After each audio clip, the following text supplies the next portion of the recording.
Hello ಸ್ನೇಹಿತರೆ, welcome back to Bharat Gowda classes. ನಾನು ನಿಮ್ಮ ಸುಭಾಷ್. ಸೊ ಇವತ್ತು ಟೆಸ್ಟ್ 1 ಕಂಪ್ಯೂಟರ್ ನಾಲೆಡ್ಜ್ ನ ಮೊದಲನೇ ಟೆಸ್ಟ್ ನ ಪಾರ್ಟ್ 2 ಎರಡನೇ ಭಾಗದ ವಿಡಿಯೋ ಇದು.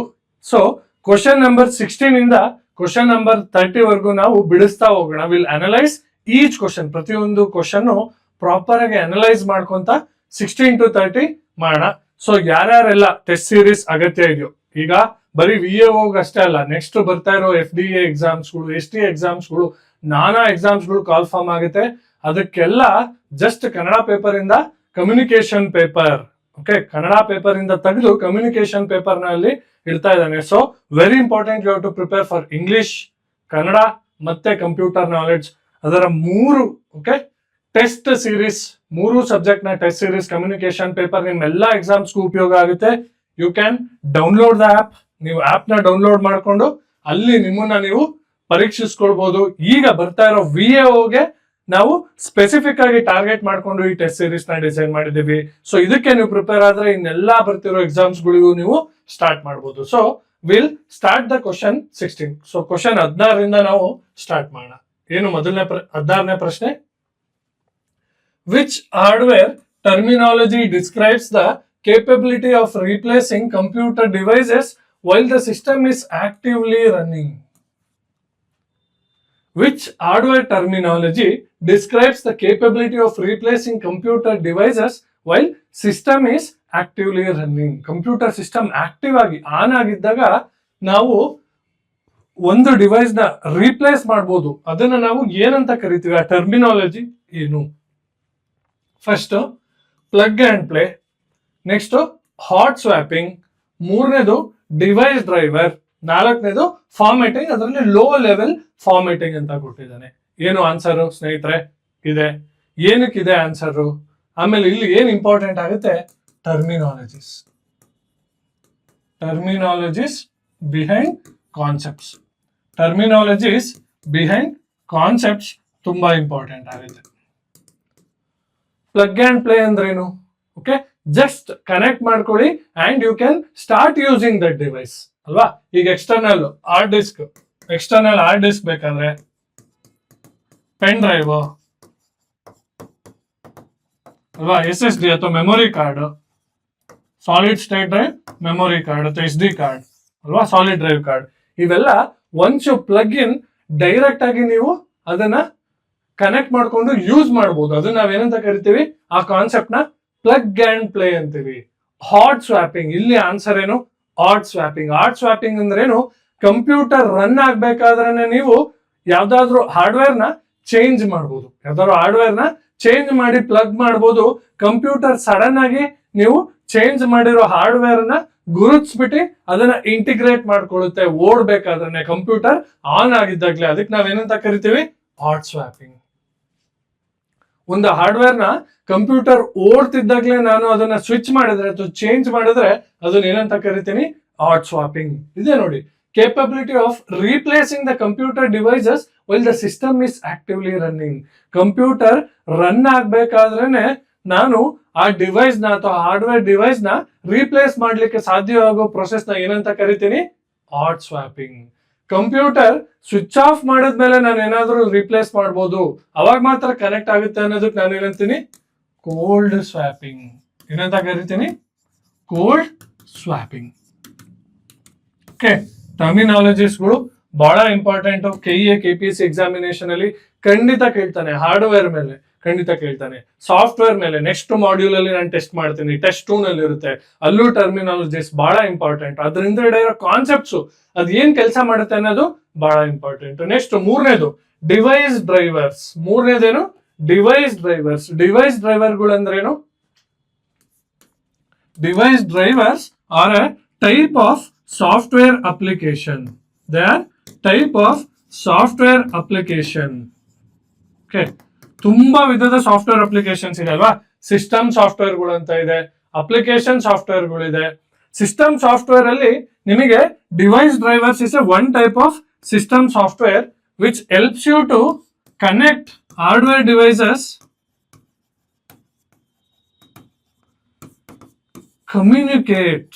communicate with your computer, your computer ಅಥವಾ CPU.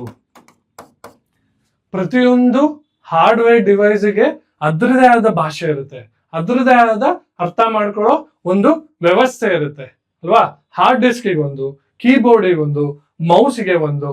ಆ ಮೌಸ್ CPU ಅರ್ಥ ಮಾಡ್ಕೊಳ್ಳಂಗೆ ಸಹಾಯ ಮಾಡೋ ಭಾಷಾಂತರಕಾರ ಅಥವಾ ಟ್ರಾನ್ಸ್ಲೇಟರ್ ಸಾಫ್ಟ್ವೇರ್ ಯಾವುದು? Device drivers. ಯಾವುದು ಸಾಫ್ಟ್ವೇರ್ ಅಪ್ಲಿಕೇಶನ್ ಟ್ರಾನ್ಸ್ಲೇಟ್ ಮಾಡೋದು ಅಥವಾ ಕಮ್ಯುನಿಕೇಟ್ ಮಾಡ್ಲಿಕ್ಕೆ ಸಹಾಯ ಮಾಡೋದು ಯಾವುದು? CPU ಮತ್ತೆ ಉಳಿದ ಹಾರ್ಡ್ವೇರ್ ನ ಸಾಫ್ಟ್ವೇರ್ ಜೊತೆ ಕಮ್ಯುನಿಕೇಟ್ ಮಾಡ್ಲಿಕ್ಕೆ, ಟ್ರಾನ್ಸ್ಲೇಟ್ ಮಾಡ್ಲಿಕ್ಕೆ, ಭಾಷಾಂತರ ಮಾಡ್ಲಿಕ್ಕೆ ಸಹಾಯ ಮಾಡೋ ಸಾಫ್ಟ್ವೇರ್ ನಾನು ಏನಂತ ಕರಿತೀನಿ? ಡಿವೈಸ್ ಡ್ರೈವರ್ಸ್ ಅಂತ ಕರಿತೀನಿ. ವೆರಿ ಇಂಪಾರ್ಟೆಂಟ್ ಬಂದಿದೆ KE KPS ಅಲ್ಲಿ. ಇಲ್ಲಿ ನಾವು ಓದ್ತಾ ಇರೋದೇನು?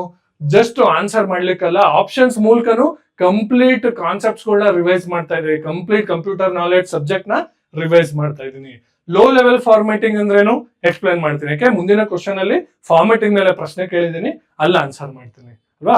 ಫಾರ್ಮ್ಯಾಟಿಂಗ್ ಅಂದ್ರೆ ನಿಮ್ಗೆಲ್ಲ ಗೊತ್ತು. ಫಾರ್ಮ್ಯಾಟ್ ಮಾಡಾಕು ಅಂದ್ರೆ ಡಿಲೀಟ್ ಮಾಡಾಕು, ಕಂಪ್ಲೀಟ್ ಆಗಿ ಎರೇಸ್ ಮಾಡಾಕು. ಅದರಲ್ಲಿ 2 ವಿಧದ ಫಾರ್ಮ್ಯಾಟಿಂಗ್ ಇದೆ. ನಿಮ್ಮ ಹಾರ್ಡ್ ಡಿಸ್ಕ್ ಅಲ್ಲಿ 2 ವಿಧದ format, low leveling formatting, low level formatting, high level formatting ಅಂತ ಇದೆ. ಅದು ನೆಕ್ಸ್ಟ್ ಪ್ರಶ್ನೆ ಬರುತ್ತೆ, ನೋಡೋಣ. ಇಲ್ಲಿ which hardware terminology describes to replace the computer device while the system is actively running? hot swapping. Computer off ಆಗಿದ್ದಾಗ ನಾನು ಚೇಂಜ್ ಮಾಡಿ ಮತ್ತೆ ಆನ್ ಮಾಡಿದಾಗ ಅದು ಡಿಟೆಕ್ಟ್ ಮಾಡಿದ್ರೆ ಅದನ್ನ ಏನಂತ ಹೇಳ್ತೀನಿ? ಕೋಲ್ಡ್ ಸ್ವಾಪಿಂಗ್ ಅಂತ ಹೇಳ್ತೀನಿ. Cold swapping. So plug and play is the automatic detection of new hardware, not the act of replacing it while running. ಹೊಸದಾಗಿ ನಾನು ಕನೆಕ್ಟ್ ಮಾಡಿದಾಗ ನ್ಯೂ ಹಾರ್ಡ್ವೇರ್ ನ ನಾನು ಅದು ಕಂಪ್ಯೂಟರ್ ಏನ್ ಮಾಡುತ್ತೆ? ಡಿಟೆಕ್ಟ್ ಮಾಡಿ ಅದನ್ನ ನನಗೆ CPU ಅರ್ಥ ಆಗ್ಲಿಕ್ಕೆ ಅಥವಾ ನಾನು ವ್ಯವಹರಿಸಲಿಕ್ಕೆ ಆ ಡಿವೈಸ್ ಜೊತೆ ಸಾಧ್ಯ ಆಗುವಂತೆ ಮಾಡೋದು ಯಾವುದು? Cold swapping. Hot swapping already ಇದೆ ಹಾರ್ಡ್ವೇರ್, ಹಾರ್ಡ್ವೇರ್ ಅಂತ ತೆಗೆದು ಇನ್ನೊಂದು ರೀಪ್ಲೇಸ್ ಮಾಡೋದಕ್ಕೆ ಸಿಸ್ಟಮ್ ರನ್ ಆಗ್ಬೇಕಾದ್ರೆ ಏನಂತೀನಿ? Hot swapping. ಕೋಲ್ಡ್ ಸ್ವಾಪಿಂಗ್ ಅಂದ್ರೆ ಕಂಪ್ಯೂಟರ್ ಆಫ್ ಮಾಡಿ ರೀಪ್ಲೇಸ್ ಮಾಡೋದಕ್ಕೆ. A device driver is a software that allows the operating system to communicate with the hardware. ಇದೇನಾಗುತ್ತೆ? ಮಧ್ಯವರ್ತಿ ತರ, ಟ್ರಾನ್ಸ್ಲೇಟರ್ ತರ ಆಕ್ಟ್ ಮಾಡುತ್ತೆ. ನಿಮ್ಮ CPU ಜೊತೆ ಮತ್ತೆ ನಿಮ್ಮ ಬೇರೆ ಬೇರೆ ಹಾರ್ಡ್ವೇರ್ಗಳ ಜೊತೆ ಸಂಪರ್ಕ ಕೊಂಡಿಯಾಗಿ ವರ್ಕ್ ಮಾಡುವ ಸಾಫ್ಟ್ವೇರ್ ಯಾವುದು? ಸಾಫ್ಟ್ವೇರ್ ಸಿಸ್ಟಮ್ ಯಾವುದು? Device drivers. Low level formatting physically marks tracks and cylinders on a blank hard disk. Explain ಮಾಡ್ತೀನಿ, ಇಲ್ಲಿ ಜಸ್ಟ್ ಗೊತ್ತಿರ್ಲಿ. ಲೋ ಲೆವೆಲ್ ಹಾರ್ಡ್ ಡಿಸ್ಕ್ ಅಲ್ಲಿ ನಾವ್ ಏನ್ ಮಾಡ್ತೀವಿ? ಫಿಸಿಕಲ್ ಆಗಿ ಅಲ್ಲಿ ಟ್ರ್ಯಾಕ್ಸ್, ಸರ್ಕಲ್ಸ್ ಅಂತ ಇರುತ್ತೆ. ಈಗ ಹಾರ್ಡ್ ಡಿಸ್ಕ್ ಅಲ್ಲಿ ಮ್ಯಾಗ್ನೆಟಿಕ್ ನೀಡಲ್ ಇರುತ್ತೆ. ಮ್ಯಾಗ್ನೆಟಿಕ್ ನೀಡಲ್ ಡಿಸ್ಕ್ ಮೂವ್ ಆಗ್ತಿದ್ದಾಗ ನಾವು ಹಾರ್ಡ್ ಡಿಸ್ಕ್ ಅಲ್ಲಿ ನಾವು ಸ್ಟೋರ್ ಮಾಡ್ಕೊಂತ ಹೋಗ್ತೀವಿ. ಸಿಗ್ನಲ್ಗಳು ಮ್ಯಾಗ್ನೆಟಿಕ್ ಡಿಸ್ಕ್ ಅಲ್ಲಿ ಪಿನ್ಗಳ ಮೂಲಕ, ಮ್ಯಾಗ್ನೆಟಿಕ್ ಸಿಗ್ನಲ್ಗಳ ಮೂಲಕ ಕಾಪಿ ಆಗುತ್ತೆ ಅಥವಾ ಲೋಡ್ ಆಗ್ತಾ ಹೋಗುತ್ತೆ. ಡಿಲೀಟ್ ಮಾಡ್ಬೇಕಾದ್ರೂ ಆ ರೀತಿನೇ ಡಿಲೀಟ್ ಮಾಡ್ತೀವಿ. ಲೋ ಲೆವೆಲ್ ಫಾರ್ಮ್ಯಾಟಿಂಗ್ ಎಲ್ಲಿ ಅಂದ್ರೆ ನಾವು ಬಳಕೆದಾರರು ಮಾಡಲ್ಲ, ನಾವು ಮಾಡೋದು ಯಾವುದು? High level formatting. Manufacturer formatting ಮಾಡಿ ಕ್ಲೀನ್ ಮಾಡಿ ಕೊಡ್ಬೇಕಾದ್ರೆ ಕಂಪ್ಯೂಟರ್ ನ ಲೋ ಲೆವೆಲ್ ಫಾರ್ಮ್ಯಾಟಿಂಗ್ ಮಾಡಿರ್ತಾನೆ. ಅಲ್ಲಿ ಏನ್ ಮಾಡ್ತಾನೆ ಅವನು? ಭೌತಿಕವಾಗಿ tracks, cylinder, blank hard disk ಮೇಲೆ ಟ್ರ್ಯಾಕ್ಸ್ ಅಂತ ಇರುತ್ತೆ, ಸಿಲಿಂಡರ್ಸ್ ಗಳು ಅಂತ ಇರುತ್ತೆ. Okay, those are indicators okay to show where to store the hard disk. Hard disk ಅಲ್ಲಿ ಎಲ್ಲಿ ಸ್ಟೋರ್ ಮಾಡಬೇಕು ಅನ್ನೋದಕ್ಕೆ ಅವು ಇಂಡಿಕೇಟರ್ಗಳು, ಟ್ರ್ಯಾಕ್ಸ್, ಸಿಲಿಂಡರ್ಸ್ ಗಳೆಲ್ಲ ಸಿಂಪಲ್ ಆಗಿರ್ಬೇಕು ಅಂದ್ರೆ ಅದನ್ನ ನೀಟಾಗಿ ಡಿಲೀಟ್ ಮಾಡಿ ಅದನ್ನ ಟ್ರ್ಯಾಕ್ ಮಾಡಿ ಡಿಲೀಟ್ ಮಾಡಿದ್ರೆ ಹಾರ್ಡ್ ಡಿಸ್ಕ್ ಕಂಪ್ಲೀಟ್ ಆಗಿ ಫಾರ್ಮ್ಯಾಟ್ ಆಗಿರುತ್ತೆ. ಇದು ಮ್ಯಾನುಫ್ಯಾಕ್ಚರಿಂಗ್ ಲೆವೆಲ್ ಅಲ್ಲಿ ಮಾಡಿರ್ತಾರೆ ಅಲ್ವಾ. ನಾವು ನೀವು ಎಲ್ಲ ಡಿಲೀಟ್ ಮಾಡಿದ್ರೆ ಲೋ ಲೆವೆಲ್ ಫಾರ್ಮ್ಯಾಟಿಂಗ್ ಮಾಡಲ್ಲ, ಹೈ ಲೆವೆಲ್ ಫಾರ್ಮ್ಯಾಟಿಂಗ್ ಮಾಡಿದ್ವಿ. ಅದೇನು ಅಂತ ಎಕ್ಸ್ಪ್ಲೈನ್ ಮಾಡ್ತೀನಿ ನೆಕ್ಸ್ಟ್. ಸೊ ಇಲ್ಲಿ ಆನ್ಸರ್ ಏನಾಗುತ್ತೆ? ಕಂಪ್ಯೂಟರ್ ಚಾಲನೆಯಲ್ಲಿರುವಾಗಲೇ ಸಾಧನಗಳನ್ನು ಬದಲಾಯಿಸುವ ಸಾಮರ್ಥ್ಯವನ್ನು ಯಾವ ಹಾರ್ಡ್ವೇರ್ ತಂತ್ರಜ್ಞಾನ ಎಂದು ವಿವರಿಸುತ್ತೇವೆ? Okay, hot swapping. Hot swapping okay, ಕನ್ನಡದಲ್ಲಿರಲ್ಲ, ಕೆಲವು ಸತಿ ಇಂಗ್ಲಿಷ್ ಅಲ್ಲೇ ಕೊಟ್ಟಿರ್ತಾನೆ. Hot swapping, plug and play ಅಲ್ವಾ, ಅದರದ ಕನ್ನಡ ಭಾಷಾಂತರ ರೂಪ ಇರಲ್ಲ. Device drivers, low level formatting. Okay, ಅರ್ಥ ಆಯ್ತು ಅಂತ ಕಾಣುತ್ತೆ ಇದು. ನೆಕ್ಸ್ಟ್ ಕ್ವಶನ್ ನೋಡೋಣ ವೆರಿ ಕ್ವಿಕ್ ಆಗಿ. Question number 17. Question number 17 types of RAM ಮೇಲೆ ಬಂದಿದೆ.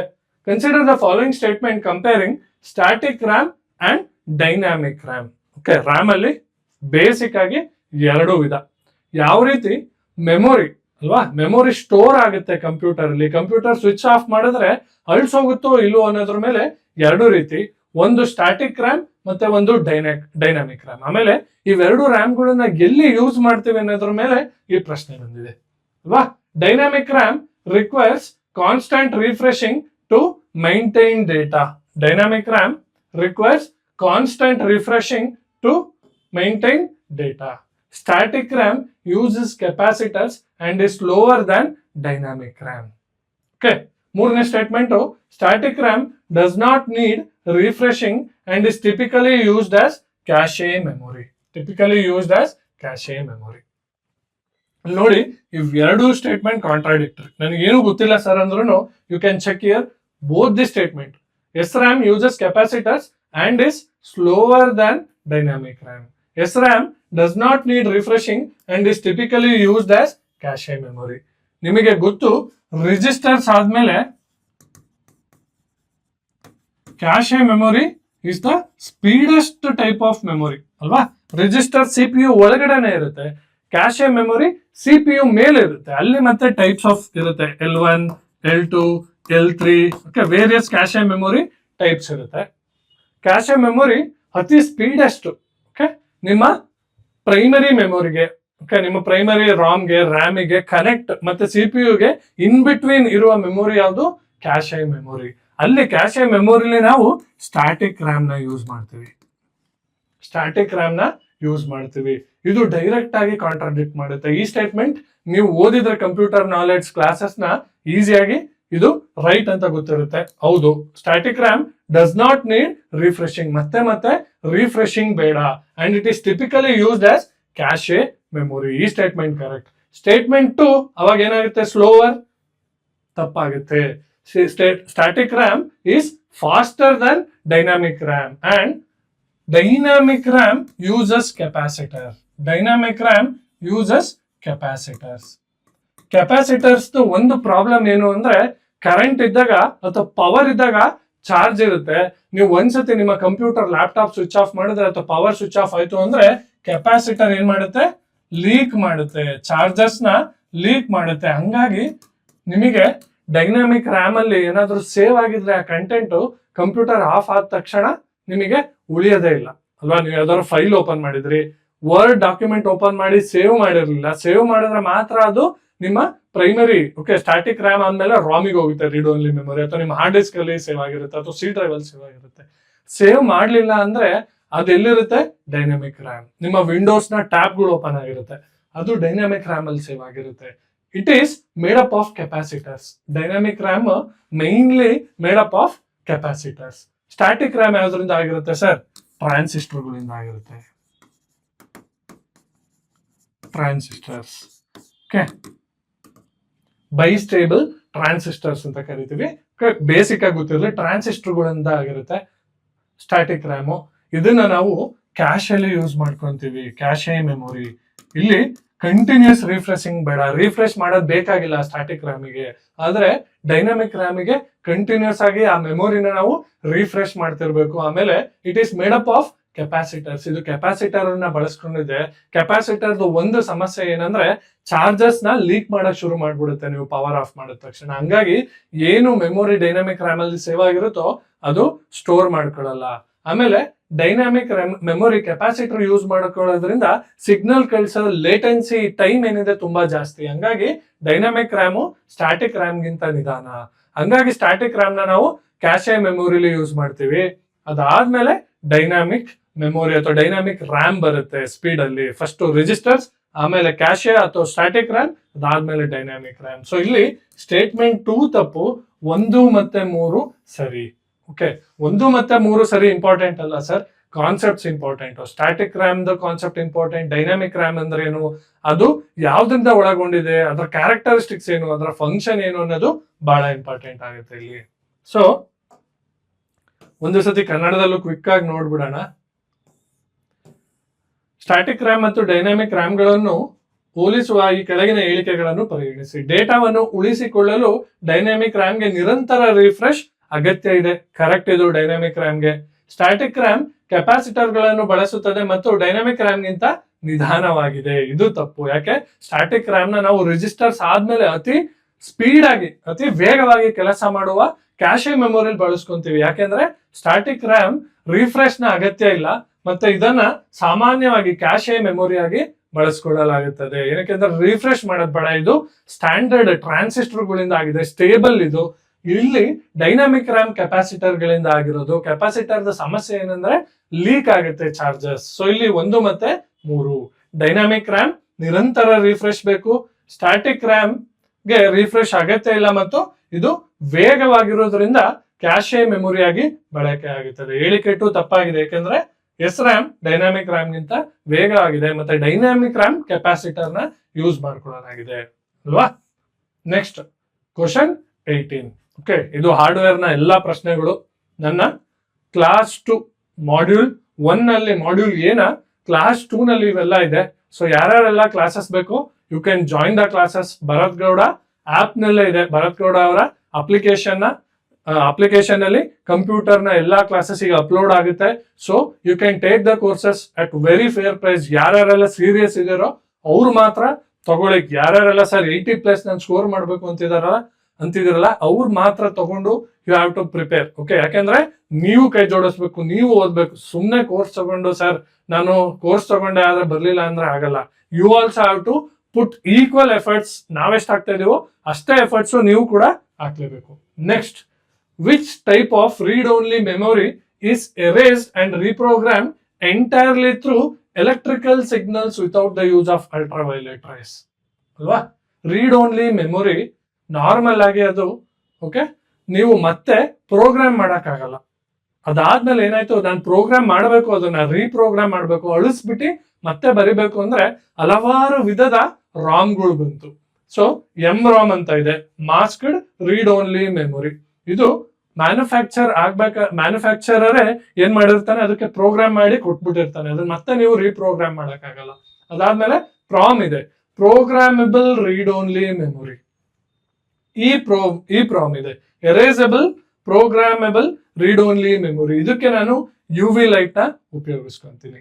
Double E PROM, electrically erasable programmable read only memory. Full form ಕೂಡ ಇಂಪಾರ್ಟೆಂಟ್ ಸರ್, ಕೇಳ್ತಾನೆ KEA KPS ಅಲ್ಲಿ.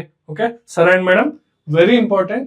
ಇದರ ಫುಲ್ ಫಾರ್ಮ್ಸ್ ಮತ್ತೆ ಇದನ್ನ ನಾವು ಯಾವ್ದು ಎರೇಸ್ ಮಾಡ್ಬೋದು, ಯಾವ್ದು ಎರೇಸ್ ಮಾಡಕ್ಕಾಗಲ್ಲ, ಆಮೇಲೆ ಯಾವ ಟೆಕ್ನಾಲಜಿನ ಉಪಯೋಗಿಸ್ಕೊಂಡು ನಾನು ಎರೇಸ್ ಮಾಡ್ಬೋದು ಅನ್ನೋದ್ರ ಮೇಲೆ ಪ್ರಶ್ನೆ. So programmable read only okay is program only once by the user ತಗೊಂಡ್ಬಂದಾಗ ಪ್ರೋಗ್ರಾಮಬಲ್ ಒಂದ್ಸತಿ ಮಾತ್ರ ಮಾಡ್ಬೋದು, ಅದಾದ್ಮೇಲೆ ರೀಪ್ರೋಗ್ರಾಮ್ ಮಾಡಕ್ಕಾಗಲ್ಲ. ಈ ಪ್ರಾಮ್ ನಾವು ಅಲ್ಟ್ರಾ ವೈಲೆಟ್ ರೇಸ್ ನ ಉಪಯೋಗಿಸ್ಬಿಟ್ಟು ಅಳಿಸ್ಬೋದು. ಇದು erasable programmable read only memory.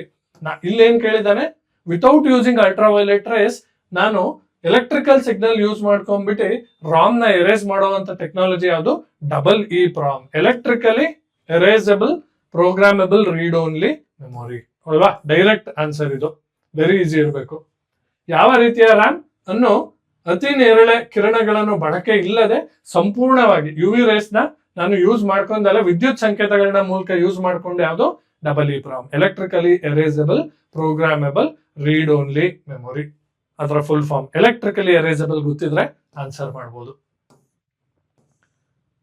Next, which of the following best describes flash memory ಅಲ್ವಾ. ಫ್ಲಾಶ್ ಮೆಮೊರಿ ಕಾನ್ಸೆಪ್ಟ್ ಕೇಳಿರ್ತೀರಲ್ವಾ, ವೆರಿ ಇಂಪಾರ್ಟೆಂಟ್ ಇದು. KEA KPS ಅಲ್ಲಿ ಮೆಮೊರಿಲಿ flash memory hierarchy very important, ಮತ್ತೆ ಕೇಳ್ತಾನೆ ಇರ್ತಾನೆ. It is a volatile memory that strictly requires continuous power to store data. Flash memory is a volatile memory ಅಂದ್ರೆ ಅಸ್ಥಿರ. Okay, ಅಸ್ಥಿರ ಮೆಮೊರಿ ಅಂತ ಹೇಳ್ತಾ ಇದ್ದಾರೆ, ಅಂದ್ರೆ ಉಳ್ಕೊಳ್ಳಲ್ಲ memory. That strictly requires continuous power off ಆಗ್ಬಿಡ್ತು ಅಂದ್ರೆ ನಿಮಗೆ ಮೆಮೊರಿ ಉಳ್ಕೊಳ್ಳಲ್ಲ ಅಂತ ಹೇಳ್ತಾ ಇದ್ದಾನೆ. ಕರೆಕ್ಟ್, ಇದು best describes the flash memory. It is a magnetic tape used specifically for deep archival storage. Magnetic ಟೇಪ್ಗಳು ಇರುತ್ತೆ ಅಲ್ವಾ, ನಿಮ್ ಕ್ಯಾಸೆಟ್ಗಳು ನೋಡಿರ್ತೀರ, ಅದು ಜಸ್ಟ್ ಒಂದು ಎಕ್ಸಾಂಪಲ್. ಫಿಲಮ್ಗಳು ಅವಾಗೆಲ್ಲ ನಾವು ಕ್ಯಾಸೆಟ್ ಮ್ಯಾಗ್ನೆಟಿಕ್ ಟೇಪ್ ಅಲ್ಲಿ ಸ್ಟೋರ್ ಮಾಡ್ತಿದ್ವಿ, ಅದು ಫ್ಲಾಶ್ ಮೆಮೊರಿ ಡೆಫಿನಿಷನ್ ನಿಮಗೆ ಗೊತ್ತಿರ್ಬೇಕು. It's a semiconductor based non-volatile storage technology with no moving parts used in pen drive, okay, motherboards, BIOS and SSD etc. ಗೆ ಸೇವ್ ಮಾಡ್ಕೊಂತೀವಿ. ಡೆಫಿನಿಷನ್ ಸರ್, ಇದು ಒಂದು semiconductor ಇಂದ ತಯಾರಾಗಿರುವಂತಹ ಒಂದು hardware part. Okay, semi conductor is nothing but transistor ಅಥವಾ IC chip ಇಂದ ಆಗಿರುತ್ತೆ. Integrated circuit chip ಅಥವಾ ಟ್ರಾನ್ಸಿಸ್ಟರ್ ಇಂದ ಆಗಿರುವಂತಹ ಸ್ಥಿರವಾದ ಅಥವಾ ನಾನ್ ವಾಲಟೈಲ್ ಅಂದ್ರೆ ಸ್ಥಿರವಾದ ಒಂದು ಸ್ಟೋರೇಜ್ ಟೆಕ್ನಾಲಜಿ. ಇಲ್ಲಿ ಯಾವುದೇ ಮೂವಿಂಗ್ ಪಾರ್ಟ್ಸ್ ಇಲ್ಲ. ನಿಮ್ಮ ಹಾರ್ಡ್ ಡಿಸ್ಕ್ಗೆ SSD ಗೆ ಏನ್ ಡಿಫರೆನ್ಸ್ ಅಂದ್ರೆ SSD ಸಾಲಿಡ್ ಸ್ಟೇಟ್ ಡ್ರೈವ್ ಯಾವುದೇ ಮೂವಿಂಗ್ ಪಾರ್ಟ್ಸ್ ಇಲ್ಲ. ಹಾರ್ಡ್ ಡಿಸ್ಕ್ ಅಲ್ಲಿ ನಿಮಗೆ ಮ್ಯಾಗ್ನೆಟಿಕ್ ಸರ್ಕ್ಯುಲರ್ ಡಿಸ್ಕ್ ಇರುತ್ತೆ, ಒಂದು ನೀಡಲ್ ಇರುತ್ತೆ. ನಿಮಗೆ ನೀವು ಹಾರ್ಡ್ ಡಿಸ್ಕ್ ಗಮನಿಸಿದ್ರೆ ಸೌಂಡ್ ಬರ್ತಾ ಇರುತ್ತೆ ಒಳಗಡೆ. ಹಳೆಯ ಹಾರ್ಡ್ ಡಿಸ್ಕ್, ಈಗ ಹೊಸ ಲ್ಯಾಪ್ಟಾಪ್ SSD ಇದ್ರೆ no moving parts. Hard disk ಅಲ್ಲಿ ಆ ಡಿಸ್ಕ್ ರೊಟೇಟ್ ಆಗ್ಬೇಕಾದ್ರೆ ಆ ಮ್ಯಾಗ್ನೆಟಿಕ್ ನೀಡಲ್ ಮೂವ್ ಆಗ್ಬೇಕಾದ್ರೆ ನಿಮ್ಮ ಡಿಸ್ಕ್ ಕಾಪಿ ಆಗೋದು ಅಥವಾ ಡಿಲೀಟ್ ಆಗೋ ಆಪ್ಷನ್ ಇರುತ್ತೆ. ಇಲ್ಲಿ ಫ್ಲಾಶ್ ಮೆಮೊರಿ ಯಾವ್ದ್ರಿಂದ ಆಗಿದೆ? ಸೆಮಿ ಕಂಡಕ್ಟರ್ ನಾನ್ ವಾಲಟೈಲ್ ಸ್ಥಿರವಾದ storage technology with no moving parts. Okay, used in pen drives to store also motherboards. BIOS ಅಂದ್ರೆ ಏನು sir? Full form please inform. ಅಥವಾ ನೀವು ಯೂಟ್ಯೂಬ್ ಅಲ್ಲಿ ಕಮೆಂಟ್ ಮಾಡಿ ಬಯೋಸ್ ಅಂದ್ರೆ ಫುಲ್ ಫಾರ್ಮ್ ಏನು? Basic input output of a system ಅಲ್ವಾ? Basic input output of a system is called BIOS. Very important. BIOS ಒಂದು ಫರ್ಮ್ವೇರ್. ಸಾಫ್ಟ್ವೇರ್ ಅಲ್ಲಿ ಹಲವಾರು ವಿಧ. ಅದರಲ್ಲಿ ಫರ್ಮ್ವೇರ್ ಅಂದ್ರೆ ಕಂಪ್ಯೂಟರ್ ಅಲ್ಲಿ ಇನ್ಬಿಲ್ಟ್ ಆಗಿರುವ ಸಾಫ್ಟ್ವೇರ್. ಕಂಪ್ಯೂಟರ್ ನ ಸ್ಟಾರ್ಟ್ ಮಾಡಿದಾಗ ನೀವು ಸ್ಟಾರ್ಟ್ ಬಟನ್ ಒತ್ತಾಗ ಆಪರೇಟಿಂಗ್ ಸಿಸ್ಟಮ್ ಆನ್ ಆಗೋದಕ್ಕಿಂತ ಮುಂಚೆ ನಿಮ್ಮ ಬಯೋಸ್ ಆನ್ ಆಗುತ್ತೆ. ಬೇಸಿಕ್ ಇನ್ಪುಟ್ ಔಟ್ಪುಟ್ ಸಿಸ್ಟಮ್ ಅದು ಫರ್ಮ್ವೇರ್ ಆಗಿದ್ದು ಕಂಪ್ಯೂಟರ್ ನ ಇನಿಷಿಯಲ್ ಸ್ಟಾರ್ಟ್ ಮಾಡೋ ಕೆಲಸ ಯಾವ್ದು ಮಾಡುತ್ತೆ ಅಂದ್ರೆ ಬಯೋಸ್ ಮಾಡುತ್ತೆ. ಮತ್ತೆ ಬಯೋಸ್ ಎಲ್ಲಿ ಸೇವ್ ಆಗಿರುತ್ತೆ? ನಿಮ್ಮ ನಾರ್ಮಲ್ ಆಗಿ ಫ್ಲಾಶ್ ಮೆಮೊರಿಲಿ ಸೇವ್ ಆಗಿರುತ್ತೆ. ಓಕೆ, ಇದು ಕೂಡ ಪ್ರಶ್ನೆ ಕೇಳಿದ್ದಾನೆ sir. BIOS is saved in where? RAM, ರಾಮು, ಫ್ಲಾಶ್ ಮೆಮೊರಿ ಅಲ್ವಾ? ಎಲ್ಲಿ ಸೇವ್ ಆಗಿರುತ್ತೆ? ಫ್ಲಾಶ್ ಮೆಮೊರಿಲಿ ಸೇವ್ ಆಗಿರುತ್ತೆ. Optical disc format utilising blue laser to store up to 50 GB of data. ಇವು ಬ್ಲೂ ರೇ ಡಿಸ್ಕ್ಗಳು. ಬ್ಲೂ ರೇ ಡಿಸ್ಕ್ ಅಂತ ಬರುತ್ತೆ. ಮೂವಿ ಕೇಳಿದಿರಲ್ವಾ? ಬ್ಲೂ ರೇ ಮೂವಿಗಳು. ಅವಾಗೆಲ್ಲ ಡಿಸ್ಕ್ ಅಲ್ಲಿ DVD ಮೂವಿ ಬರೋದು ಬ್ಲೂ ರೇ ಮೂವೀಸ್ ಅಂತ. ಆ DVD ಆಪ್ಟಿಕಲ್ ಡಿಸ್ಕ್ ಫಾರ್ಮ್ಯಾಟ್ ಅನ್ನ ನಾವೇನಂತೀವಿ? ಬ್ಲೂ ರೇ ಡಿಸ್ಕ್ ಅಂತ ಕರಿತೀವಿ. ಅದಕ್ಕೂ ಇದಕ್ಕೂ ಸಂಬಂಧ ಇಲ್ಲ. Flash memory is non volatile, ಸ್ಥಿರವಾದದ್ದು, ಅಸ್ಥಿರವಾದದ್ದಲ್ಲ. ಆಮೇಲೆ ಮ್ಯಾಗ್ನೆಟಿಕ್ ಟೇಪ್ಸ್ ಅದು different. Flash memory is a non volatile solid state technology with no moving parts used in pen drive, camera ಅಲ್ವಾ? ನಿಮ್ಮ SSD, ಈಗ ಬರ್ತಾ ಇರೋ ಹೊಸ ಹಾರ್ಡ್ ಡಿಸ್ಕ್ ನಾವು SSD ಅಂತೀವಿ, ಸಾಲಿಡ್ ಸ್ಟೋರೇಜ್ ಡಿವೈಸಸ್ ಅಂತೀವಿ. For BIOS storage, basic input output system. ನಿಮ್ಮ ಕಂಪ್ಯೂಟರ್ ನ ಫರ್ಮ್ವೇರ್ ಸ್ಟೋರೇಜ್ಗೆ ಯೂಸ್ ಮಾಡ್ಕೊಂತೀವಿ ಅಲ್ವಾ? ಕನ್ನಡದಲ್ಲೂ ಅದೇ ಪ್ರಶ್ನೆ. ಈ ಕೆಳಗಿನ ಯಾವುದು ಫ್ಲಾಶ್ ಮೆಮೊರಿಯನ್ನು ಉತ್ತಮವಾಗಿ ವಿವರಿಸುತ್ತದೆ? ಇದು ಅಸ್ಥಿರ ಮೆಮೊರಿನ? ಅಲ್ಲ, ಸ್ಥಿರವಾದ ಮೆಮೊರಿ. ಇದು ಹಳೆ ದಾಖಲೆಗಳನ್ನು ಉಳಿಸಲು ಬಳಸುವ ಮ್ಯಾಗ್ನೆಟಿಕ್ ಟೇಪಾ? ಅದು ಅಲ್ಲ. ಇದು ಸೆಮಿಕಂಡಕ್ಟರ್ ಆಧಾರಿತ ವಿದ್ಯುತ್ ಹೋದರೂ ಮಾಹಿತಿ ಅಳಿಯದ ಅಥವಾ ಸ್ಥಿರವಾದ ಅಲ್ವಾ? ಮತ್ತು ಚಲಿಸುವ ಭಾಗಗಳಿಲ್ಲದ ಓಕೆ ನೋ ಮೂವಿಂಗ್ ಪಾರ್ಟ್ಸ್ ತಂತ್ರಜ್ಞಾನವಾಗಿದ್ದು ಪೆನ್ ಡ್ರೈವ್ ಮತ್ತು ಬಯೋಸ್ ನಲ್ಲಿ ಇವನ್ನ ಬಳಸಲಾಗುತ್ತದೆ. ಓಕೆ, ಲಾಟ್ ಆಫ್ ಇನ್ಫಾರ್ಮೇಶನ್, ಹಲವಾರು ನಿಮಗೆ ಸನ್ನೆಗಳಿದೆ ಫ್ಲಾಶ್ ಮೆಮೊರಿ ಡೆಫಿನೇಷನ್ಗೆ. ಇವು ಬೇರೆ ಬೇರೆ ಡಿವೈಸ್ ನ ಡೆಫಿನೇಷನ್. ಇದು ಬ್ಲೂ ರೇ ಡಿಸ್ಕ್ ನ ಡೆಫಿನೇಷನ್ ಅಲ್ವಾ? ರ್ಯಾಮ್ ಇದು ಅಸ್ಥಿರವಾದ ಮೆಮೊರಿ. ರಾಮ್ ನಾರ್ಮಲ್ ಆಗಿ ಏನಿರುತ್ತೆ? ಸ್ಥಿರವಾದ ಮೆಮೊರಿ.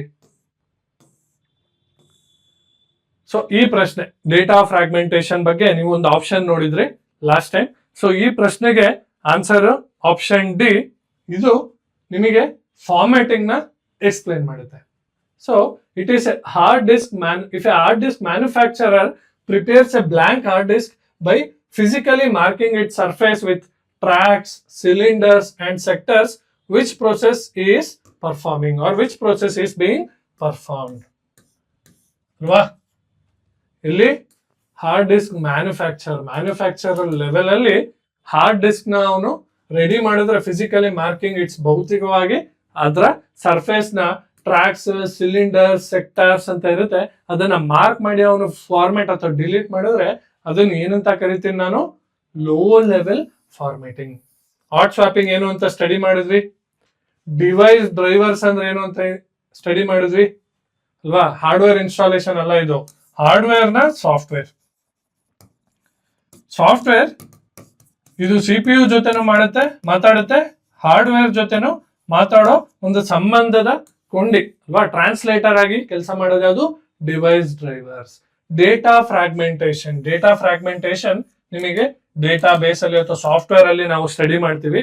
ಡೇಟಾ ಫ್ರಾಗ್ಮೆಂಟೇಶನ್ ಏನಾಗುತ್ತೆ, ನೀವು ಒಂದು ಫೈಲ್ ಸೇವ್ ಮಾಡಿದ್ರಿ ಅನ್ಕೊಳ್ಳಿ, ಫೈಲ್ ನ ಸೇವ್ ಮಾಡ್ಕೊಂಡು, ಈಗ ಫಾರ್ ಎಕ್ಸಾಂಪಲ್ subhash.docx ಅಂತ ಸೇವ್ ಮಾಡಿದ್ರಿ ಅನ್ಕೊಳ್ಳಿ, ಅದು ಸೀದಾ ನಿಮ್ಮ ಹಾರ್ಡ್ ಡಿಸ್ಕ್ಗೆ ಹೋಗುತ್ತೆ. 1 ಮತ್ತೆ 0 ಮೂಲಕ ನಿಮ್ಮ ಹಾರ್ಡ್ ಡಿಸ್ಕ್ ಅಲ್ಲಿ ಎಲೆಕ್ಟ್ರಿಕಲ್ ಸಿಗ್ನಲ್ಸ್ ಆಗಿ ಅಥವಾ 0, 1ಗಳ ಮೂಲಕ ಸೇವ್ ಆಗಿರುತ್ತೆ. ಅಲ್ಲಿ ಡೇಟಾ ಏನಾಗುತ್ತೆ, ಒಂದೇ ಕಡೆ ಸೇವ್ ಆಗಿರಲ್ಲ, ನಿಮ್ಮ ಹಾರ್ಡ್ ಡಿಸ್ಕ್ ಅಲ್ಲಿ ರೊಟೇಟ್ ಆಗ್ಬೇಕಾದ್ರೆ ಅಲ್ವಾ. ಡೇಟಾ ಹಲವಾರು ಕಡೆ ಕಟ್ಟಾಗಿ ತುಂಡಾಗಿ ಫ್ರಾಗ್ಮೆಂಟ್ ಆಗಿ ಸೇವ್ ಆಗಿರುತ್ತೆ. ಸೊ ಇದು ನಾನು ಏನಂತೀನಿ, ಡೇಟಾ ಫ್ರಾಗ್ಮೆಂಟೇಶನ್ ಅಂತೀವಿ. Data fragmentation. ಆಮೇಲೆ ಲೋ ಲೆವೆಲ್ ಫಾರ್ಮೆಟಿಂಗ್. ಇಲ್ಲಿ ಆನ್ಸರ್ ಏನಕ್ಕೆ ಸರ್ ಲೋ ಲೆವೆಲ್ ಫಾರ್ಮೆಟಿಂಗ್ ಅಂದ್ರೆ, ಹಾರ್ಡ್ ಡಿಸ್ಕ್ ಮ್ಯಾನುಫ್ಯಾಕ್ಚರರೇ ಮಾಡಿರ್ತಾನೆ. ವರ್ಸಸ್ ನಾವು ಇಲ್ಲಿ ತಿಳ್ಕೊಬೇಕಾಗಿರೋದು ವೆರಿ ಇಂಪಾರ್ಟೆಂಟ್ ಏನು ಅಂದ್ರೆ, ಹೈ ಲೆವೆಲ್ ಫಾರ್ಮೆಟಿಂಗ್ ಅಲ್ವಾ.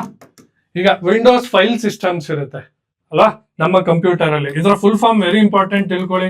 NTFS, FAT32 ಅಲ್ವಾ, ಇವೆರಡು ಇಂಪಾರ್ಟೆಂಟ್. FAT32 ಹಳೆ ಫೈಲ್ ಸಿಸ್ಟಮ್, ವಿಂಡೋಸ್ ನ ಫೈಲ್ ಸಿಸ್ಟಮ್. ನಿಮ್ಮ ಫೈಲ್ ಓಪನ್ ಮಾಡ್ಲಿಕ್ಕೆ, ನಿಮ್ಮ ಡ್ರೈವ್ ಓಪನ್ ಮಾಡ್ಲಿಕ್ಕೆ ಈ ಸಿಸ್ಟಮ್ಸ್ ಗಳು ಇರುತ್ತೆ.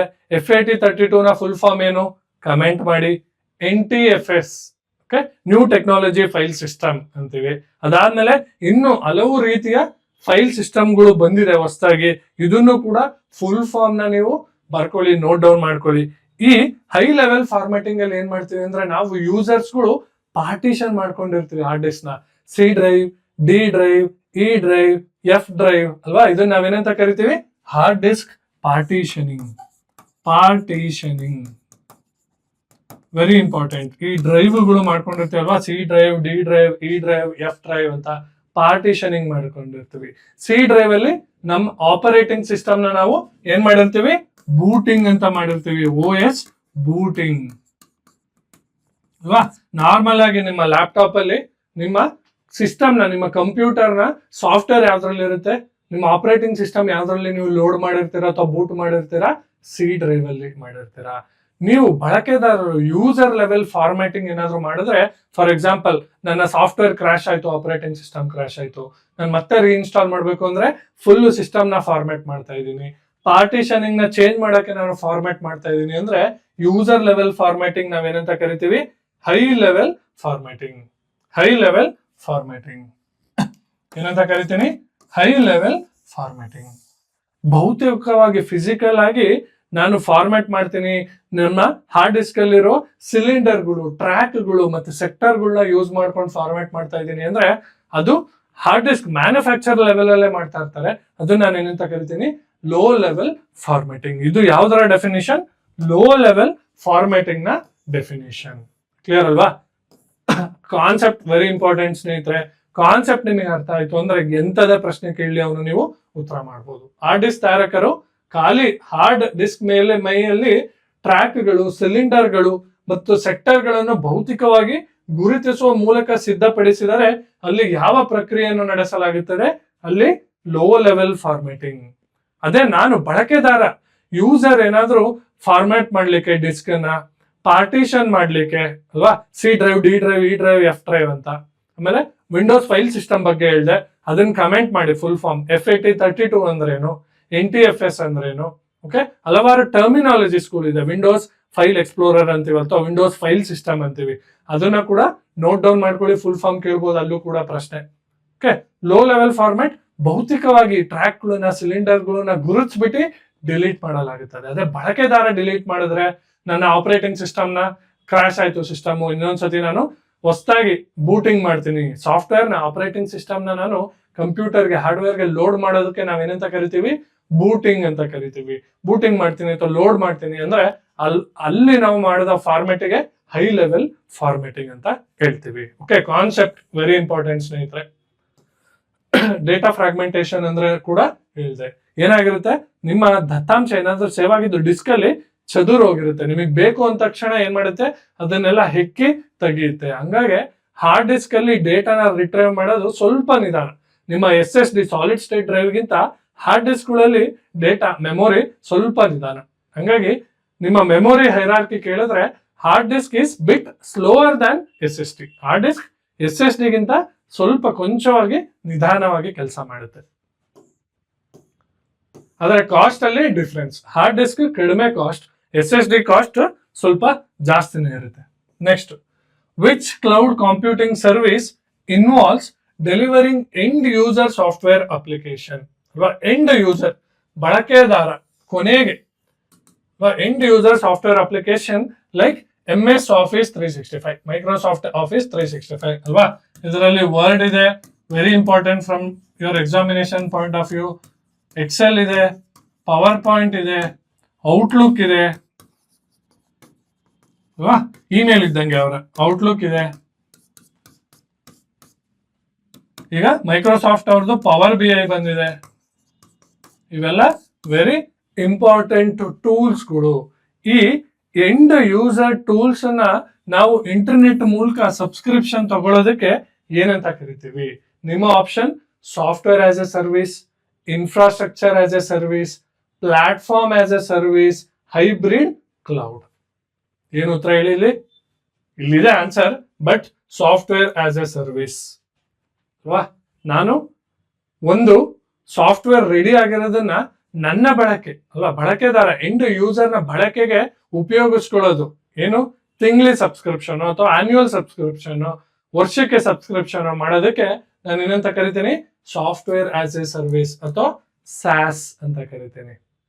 ಈಗ ನೀವು ಜೆಮಿನಿ, ಗೂಗಲ್ ಜೆಮಿನಿನ 1 ವರ್ಷಕ್ಕೆ ಸಬ್ಸ್ಕ್ರಿಪ್ಷನ್ ತಗೊಂಡ್ರಿ 24,000 ಕಟ್ಟಿ ಅಂದ್ರೆ, ಈ ಜೆಮಿನಿ ಪ್ರೋ ಅಲ್ವಾ, ಜೆಮಿನಿ ಪ್ರೋ ಏನಾಗುತ್ತೆ?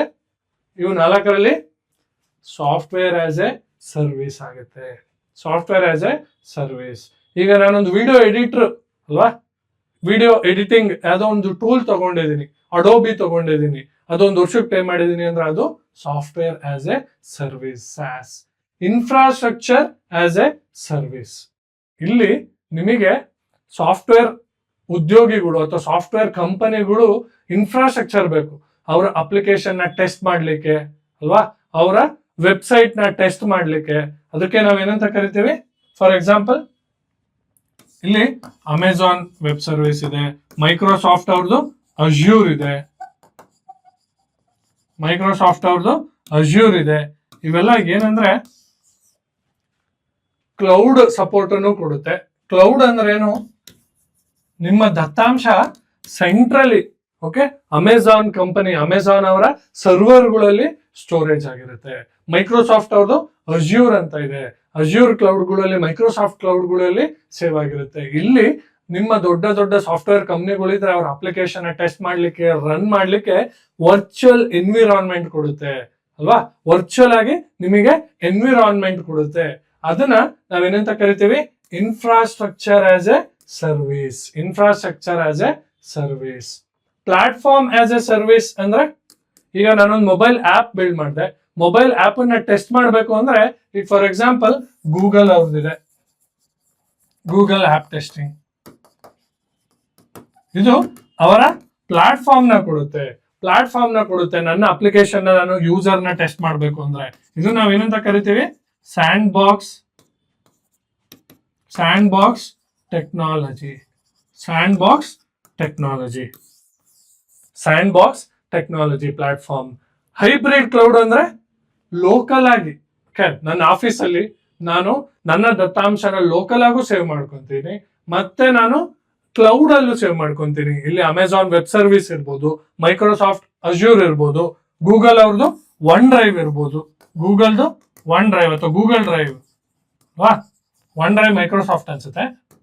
ಸೊ ಗೂಗಲ್ ಡ್ರೈವ್ ಇರ್ಬೋದು, ಗೂಗಲ್ ಡ್ರೈವ್ ಅಲ್ಲೂ ಸೇವ್ ಆಗಿರುತ್ತೆ, ನನ್ನ ಲ್ಯಾಪ್ಟಾಪ್ ಅಲ್ಲೂ ಸೇವ್ ಆಗಿರುತ್ತೆ. ಇದು ನಾನು ಏನಂತ ಕರಿತೀನಿ?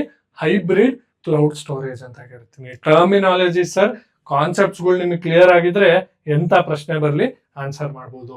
ಇಲ್ಲಿ ಜಸ್ಟ್ SaaS ಮೂಲಕ ನಾವು ಬೇರೆ ಎಲ್ಲಾ ಕಾನ್ಸೆಪ್ಟ್ಸ್ ಕಲಿತೀವಿ. ಇನ್ಫ್ರಾಸ್ಟ್ರಕ್ಚರ್ ಆಸ್ ಎ ಸರ್ವಿಸ್ ಅಂದ್ರೇನು, ಪ್ಲಾಟ್ಫಾರ್ಮ್ ಆಸ್ ಎ ಸರ್ವಿಸ್ ಅಂದ್ರೇನು, ನೀವು ಟೈಪ್ ಮಾಡಿ ಇದರ ಎಕ್ಸಾಂಪಲ್ಸ್ ಏನು, ಇದರ ಕೆಲಸ ಏನು ಅರ್ಥ ಮಾಡ್ಕೊಳ್ಳಿ.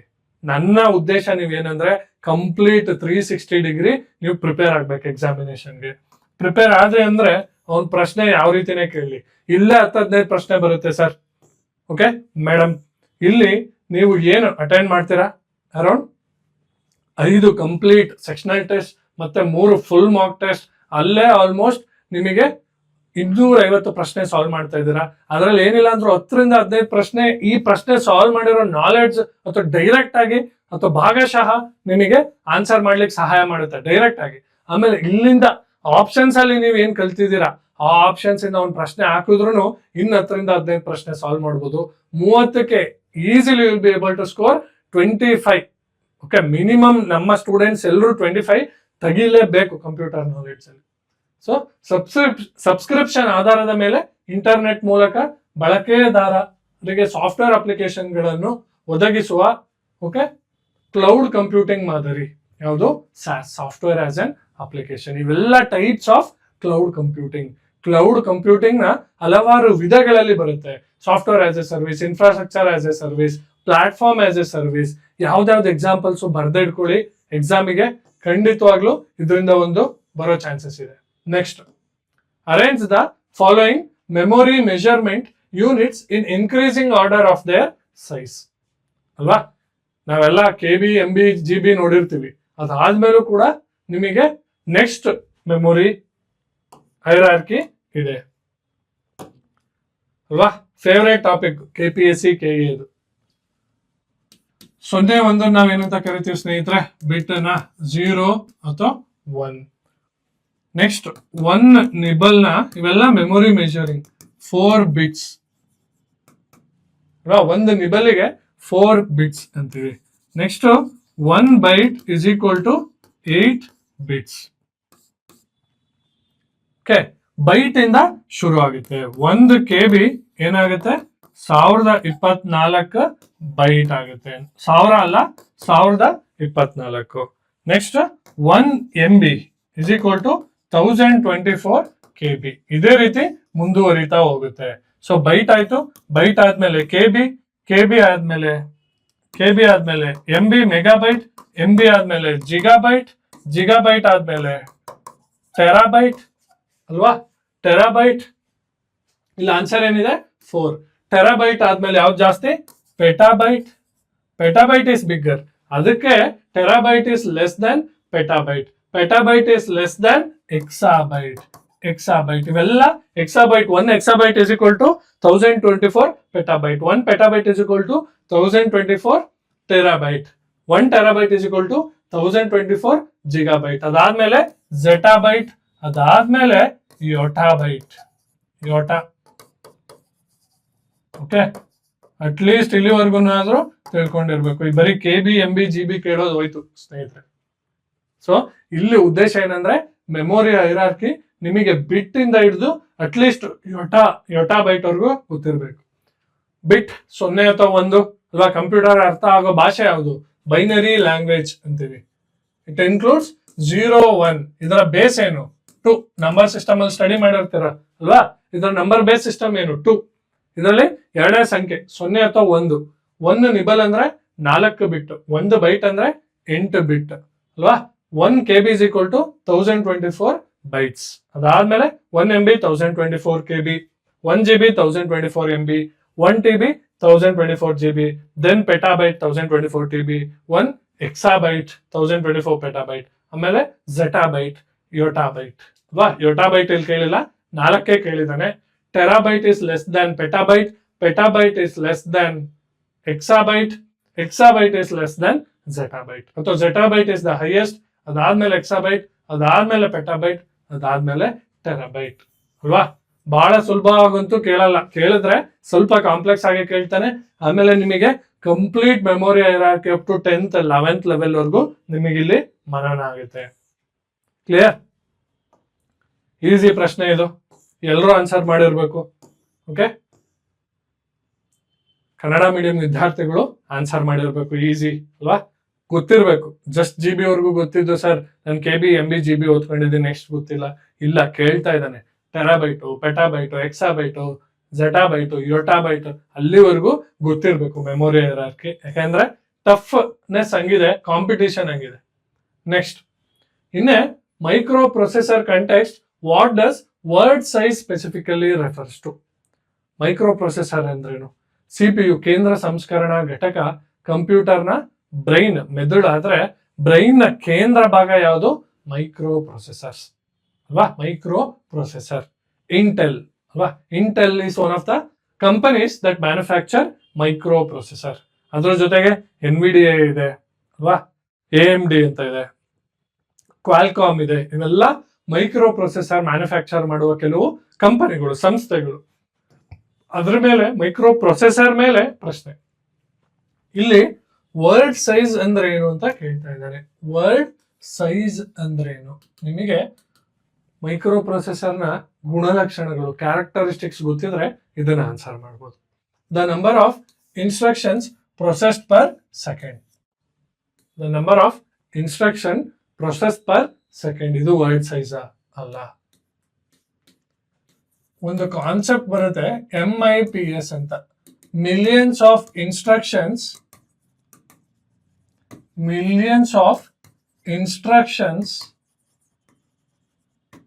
Per second. ನಾವು ಕಂಪ್ಯೂಟರ್ನ ವೇಗನ number of instructions processed per second ಅಲ್ಲಿ ಅಳಿತೀವಿ. Number of instructions process per second ಅಥವಾ millions of instructions per second ನ ಕಂಪ್ಯೂಟರ್ನ ವೇಗ ಅಳಿತೀವಿ, ಪ್ರೊಸೆಸರ್ನ ವೇಗ ಅಲ್ಲ. ಜ್ಞಾಪಕ ಇರಲಿ, ಕಂಪ್ಯೂಟರ್ನ ವೇಗನ ಯಾವ್ದ್ರಲ್ಲಿ ಅಳಿತೀವಿ? Millions of instructions process per seconds. ಒಂದು ಸೆಕೆಂಡ್ ಅಲ್ಲಿ ಎಷ್ಟು ಮಿಲಿಯನ್ ಅಲ್ವಾ? ಮಿಲಿಯನ್ ಅಂದ್ರೆ 10 ಲಕ್ಷ, ಅಷ್ಟು ಇನ್ಸ್ಟ್ರಕ್ಷನ್ ನ ಒಂದು ಸೆಕೆಂಡ್ ಅಲ್ಲಿ ಎಷ್ಟು ಮಿಲಿಯನ್ ಇನ್ಸ್ಟ್ರಕ್ಷನ್ ನ ಪ್ರೊಸೆಸ್ ಮಾಡಕ್ಕಾಗುತ್ತೆ ಕಂಪ್ಯೂಟರ್ ಅನ್ನೋದ್ರ ಮೇಲೆ MIPS ಅನ್ನೋ full form. Very important. Millions of instruction or million instruction per second. The number of core like dual, quad core available in the CPU. ನಿಮ್ಮ ಕಂಪ್ಯೂಟರ್ ಪ್ರೊಸೆಸರ್ಗಳಲ್ಲಿ ನೀವು ಕೇಳಿರ್ತೀರ, ಇದು ಕ್ವಾಡ್ ಕೋರ್, ಇದು ಆಕ್ಟಾ ಕೋರ್, 8 ಕೋರ್ಗಳು ಇರುತ್ತೆ. ಕ್ವಾಡ್ ಅಂದ್ರೆ ಇದು ಆಕ್ಟಾ, ಕ್ವಾಡ್ ಅಂದ್ರೆ 4 ಕೋರ್ ಇರುತ್ತೆ. ಕ್ವಾಡ್ರಿಲ್ಯಾಟ್ರಲ್ ಕೇಳಿರ್ತೀರಲ್ವಾ? ಆಕ್ಟಾಗೋನಲ್ 8 ಕೋರ್ಗಳು ಇರುತ್ತೆ. ಇಲ್ಲಿ ಏನಾಗಿರುತ್ತೆ, ನಿಮ್ಮ ಮೈಕ್ರೋ ಪ್ರೊಸೆಸರ್ನ 8 ಕೋಣೆಗಳಾಗಿ ಡಿವೈಡ್ ಮಾಡಿರ್ತಾನೆ, 8 ಭಾಗಗಳಾಗಿ ಡಿವೈಡ್ ಮಾಡಿರ್ತಾನೆ. ಇದು ಮಲ್ಟಿ ಟಾಸ್ಕಿಂಗಿಗೆ ಸಹಾಯ ಮಾಡುತ್ತೆ. ಮಲ್ಟಿ ಟಾಸ್ಕಿಂಗ್ ಕೋರ್ಗಳು ಜಾಸ್ತಿ ಇದ್ದಷ್ಟು ನಿಮ್ಮ ಪ್ರೊಸೆಸರ್ ಸ್ಪೀಡ್ ಆಗಿ ಕೆಲಸ ಮಾಡುತ್ತೆ. ಇದನ್ನ ನಾವೇನಂತ ಕರಿತೀವಿ? ಕೋರ್ ಟೆಕ್ನಾಲಜಿ ಅಥವಾ ಪ್ರೊಸೆಸರ್ ಅಲ್ಲಿ making cores, dual core, quad core, octa core ಅಂತೀವಿ. ಬಟ್ ವರ್ಡ್ ಸೈಜಿಗೂ ಅದಕ್ಕೂ ಸಂಬಂಧ ಇಲ್ಲ. The maximum number of bits a microprocessor can process at once. Word size ಬಿಟ್ಗಳು. ಒಂದು ಸತಿಗೆ ಎಷ್ಟು ಬಿಟ್ಗಳನ್ನ ಕಂಪ್ಯೂಟರ್ ಪ್ರೊಸೆಸರ್ ನಾನು ಒಂದೇ ಸತಿಗೆ ಪ್ರೊಸೆಸ್ ಮಾಡಬಹುದು ಅನ್ನೋದನ್ನ ವರ್ಡ್ ಸೈಜ್ ಇಂಡಿಕೇಟ್ ಮಾಡುತ್ತೆ. ಇದು ಕರೆಕ್ಟ್. ಮೈಕ್ರೋ ಪ್ರೊಸೆಸರ್ ನ ಒಂದು ಕ್ಯಾರೆಕ್ಟರಿಸ್ಟಿಕ್ಸ್ ಏನಂದ್ರೆ word size. For example 32 bit micro processor ಏನ್ ಮಾಡುತ್ತೆ, ಒಂದು ಕ್ಷಣಕ್ಕೆ 32 ಬಿಟ್ಗಳನ್ನ ಪ್ರೊಸೆಸ್ ಮಾಡಬಹುದು. ಈಗ 0 1 1 0 1 1 ಈ ತರ ಇದ್ರೆ 32 ಬಿಟ್ಗಳನ್ನ ಒಂದೇ ಸತಿಗೆ ಪ್ರೊಸೆಸ್ ಮಾಡೋ ಕೆಪಾಸಿಟಿ ಇದ್ರೆ ಅದನ್ನ ನಾವೇನಂತ ಕರಿತೀವಿ? 32 ಬಿಟ್ ಮೈಕ್ರೋ ಪ್ರೊಸೆಸರ್. ಇದನ್ನ ನಾವೇನಂತ ಕರಿತೀವಿ? ವರ್ಡ್ ಸೈಜ್ ಸ್ನೇಹಿತರೆ. So word size defines the number of bit, ಎಷ್ಟು ಬಿಟ್ಗಳನ್ನ ಒಂದು ಕ್ಷಣಕ್ಕೆ, ಒಂದು ಸತಿಗೆ ನಿಮ್ಮ ಪ್ರೊಸೆಸರ್ ಅರ್ಗಿಸ್ಕೊಂಡು ನಿಮಗೆ ಉತ್ತರ ಕೊಡಬಲ್ಲದು, ಪ್ರೊಸೆಸ್ ಮಾಡಿ ಔಟ್ಪುಟ್ ಕೊಡಬಲ್ಲದು, ಅದನ್ನ ನಾವೇನಂತ ಕರಿತೀವಿ? ವರ್ಡ್ ಸೈಜ್ ಅಂತ ಕರಿತೀವಿ. ನಿಮ್ಮ ಪ್ರೊಸೆಸರ್ ಅನ್ನ ಎಷ್ಟು ಕೋಣೆಗಳಾಗಿ ಡಿವೈಡ್ ಮಾಡಿದೀವಿ, ಎಷ್ಟು ಭಾಗಗಳಾಗಿ ಡಿವೈಡ್ ಮಾಡಿದೀವೋ ಅದನ್ನ CPU ಕೋರ್ಸ್ ಅಂತ ಕರಿತೀವಿ, ಮೈಕ್ರೋ ಪ್ರೊಸೆಸರ್ ಕೋರ್ಸ್ ಅಂತ ಕರಿತೀವಿ. Dual core, quad core, octa core. ಆಮೇಲೆ the physical size of the L1 cache memory in bytes. ಇದಕ್ಕೂ ನಿಮ್ಮ ಮೈಕ್ರೋ ಪ್ರೊಸೆಸರ್ಗೂ ಏನೂ ಸಂಬಂಧ ಇಲ್ಲ. ನನಗೆ ಈಗ ನಿಮ್ಮ ಕಮೆಂಟ್ ಬಾಕ್ಸ್ ನಲ್ಲಿ ತಿಳಿಸಿ, ಮೈಕ್ರೋ ಪ್ರೊಸೆಸರ್ ನ ಸ್ಪೀಡ್ ಅನ್ನ ಯಾವ್ದ್ರಲ್ಲಿ ಅಳಿತೀವಿ? 5 ಸೆಕೆಂಡ್ ಕೊಡ್ತೀನಿ, ಆನ್ಸರ್ ಮಾಡಿ. ಅದಾದ್ಮೇಲೆ ನಾನು ಹೇಳ್ತೀನಿ ಹಿಂಗಿದ್ರು. ಮೈಕ್ರೋ ಪ್ರೊಸೆಸರ್ ನ ಸ್ಪೀಡ್ ಅನ್ನ ಗಿಗಾ ಹರ್ಟ್ಸ್ ಅಥವಾ ಹರ್ಟ್ಸ್ ಅಲ್ಲಿ ಅಳಿತೀವಿ. Gigahertz. ಇದನ್ನ ಸೈಕಲ್ಸ್ ಪರ್ ಸೆಕೆಂಡ್ ಅಂತಾನು ಕರಿತೀನಿ. CPS ಅಥವಾ ಹರ್ಟ್ಸ್ ಅಲ್ಲಿ ಕರಿತೀನಿ.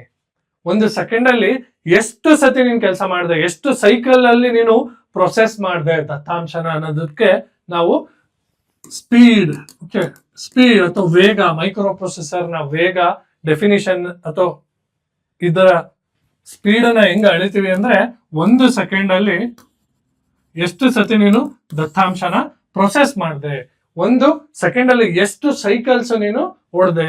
It is measured in gigahertz ಅಥವಾ ಹರ್ಟ್ಸ್ ಅಥವಾ ನಾರ್ಮಲಿ ಗಿಗಾ ಹರ್ಟ್ಸ್ ಅಲ್ಲಿ ಮೆಜರ್ ಮಾಡ್ತೀನಿ. Very important. ಕಂಪ್ಯೂಟರ್ ನ ಸ್ಪೀಡ್ ಅನ್ನ ಇನ್ಸ್ಟ್ರಕ್ಷನ್ಸ್ ಪರ್ ಸೆಕೆಂಡ್ ಅಲ್ಲಿ ಅಳಿತೀವಿ. ಪ್ರೊಸೆಸರ್ ನ ಸ್ಪೀಡ್ ಅನ್ನ ಸೈಕಲ್ ಪರ್ ಸೆಕೆಂಡ್ ಅಥವಾ ಹರ್ಟ್ಸ್ ಅಲ್ಲಿ ಅಳಿತೀವಿ. ಗೊತ್ತಿರಲಿ, ಕ್ಲಿಯರ್ ಆಗಿದೆ ಅನ್ಕೊಂಡಿದೀನಿ. ಓಕೆ, ಕನ್ನಡದಲ್ಲೂ ಆಲ್ರೆಡಿ ಹೇಳಿದೀನಿ. ಜಸ್ಟ್ ಮೈಕ್ರೋ ಪ್ರೊಸೆಸರ್ ಸಂದರ್ಭದಲ್ಲಿ ವರ್ಡ್ ಸೈಜ್ ಏನನ್ನ ತೋರಿಸುತ್ತೆ, ಅದು ಒಂದು ಸತಿಗೆ ಎಷ್ಟು ಬಿಟ್ಗಳನ್ನ ಮೈಕ್ರೋ ಪ್ರೊಸೆಸರ್ ಒಂದು ಬಾರಿಗೆ ಎಷ್ಟು ಗರಿಷ್ಠ ಬಿಟ್ಗಳನ್ನ ಅಥವಾ ನಂಬರ್ಗಳನ್ನ ಪ್ರೊಸೆಸ್ ಮಾಡಬಹುದು, 0 ಮತ್ತೆ 1ಗಳನ್ನ ಅನ್ನೋದನ್ನ ತೋರಿಸುತ್ತೆ. 32 ಬಿಟ್ ಆದ್ರೆ 32 0 ಮತ್ತೆ 1ಗಳನ್ನ ಪ್ರೊಸೆಸ್ ಮಾಡಬಹುದು.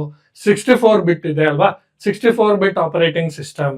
ಈಗ ವಿಂಡೋಸ್ 10 ವಿಂಡೋಸ್ 11 ಏನಿದೆ, ಮಿನಿಮಮ್ ನಿಮ್ಮ ಪ್ರೊಸೆಸರ್ 64 ಬಿಟ್ ಅನ್ನು ಆಪರೇಟ್ ಮಾಡ್ಲಿಕ್ಕೆ ಆದ್ರೆ ಮಾತ್ರ ತಗೋಬಹುದು. ಕೆಲವು 128 ಬಿಟ್ ಇರಬೇಕು. ನಿಮ್ಮ ಸಾಫ್ಟ್ವೇರ್ ಲೋಡ್ ಆಗ್ಬೇಕು ಅಂದ್ರೆ ನಿಮ್ಮ ಮೈಕ್ರೋ ಪ್ರೊಸೆಸರ್ ಕೇಪಬಿಲಿಟಿ ತೋರಿಸುತ್ತೆ ಅದು ವರ್ಡ್ ಸೈಜ್ ಕೂಡ ಅಲ್ವಾ. ಒಂದು ಕ್ಷಣಕ್ಕೆ ಎಷ್ಟು ಬಿಟ್ಗಳನ್ನ ಅದು ಪ್ರೊಸೆಸ್ ಮಾಡಬಹುದು ಅನ್ನೋದನ್ನ ತೋರಿಸುತ್ತೆ, ಸಂಸ್ಕರಿಸಬಹುದು ಅನ್ನೋದನ್ನ ತೋರಿಸುತ್ತೆ.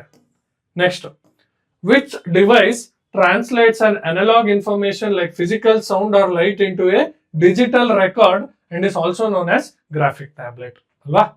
ನಾವು ನಿಮಗೆ ಸಿಗ್ನಲ್ ಬಗ್ಗೆ ಹೇಳ್ಬೇಕಾದ್ರೆ digital signal, analog signal, hybrid signal ಅಂತ ನಾವು ಓದಿದ್ವಿ. 3 ವಿಧದ ಸಿಗ್ನಲ್ಗಳು.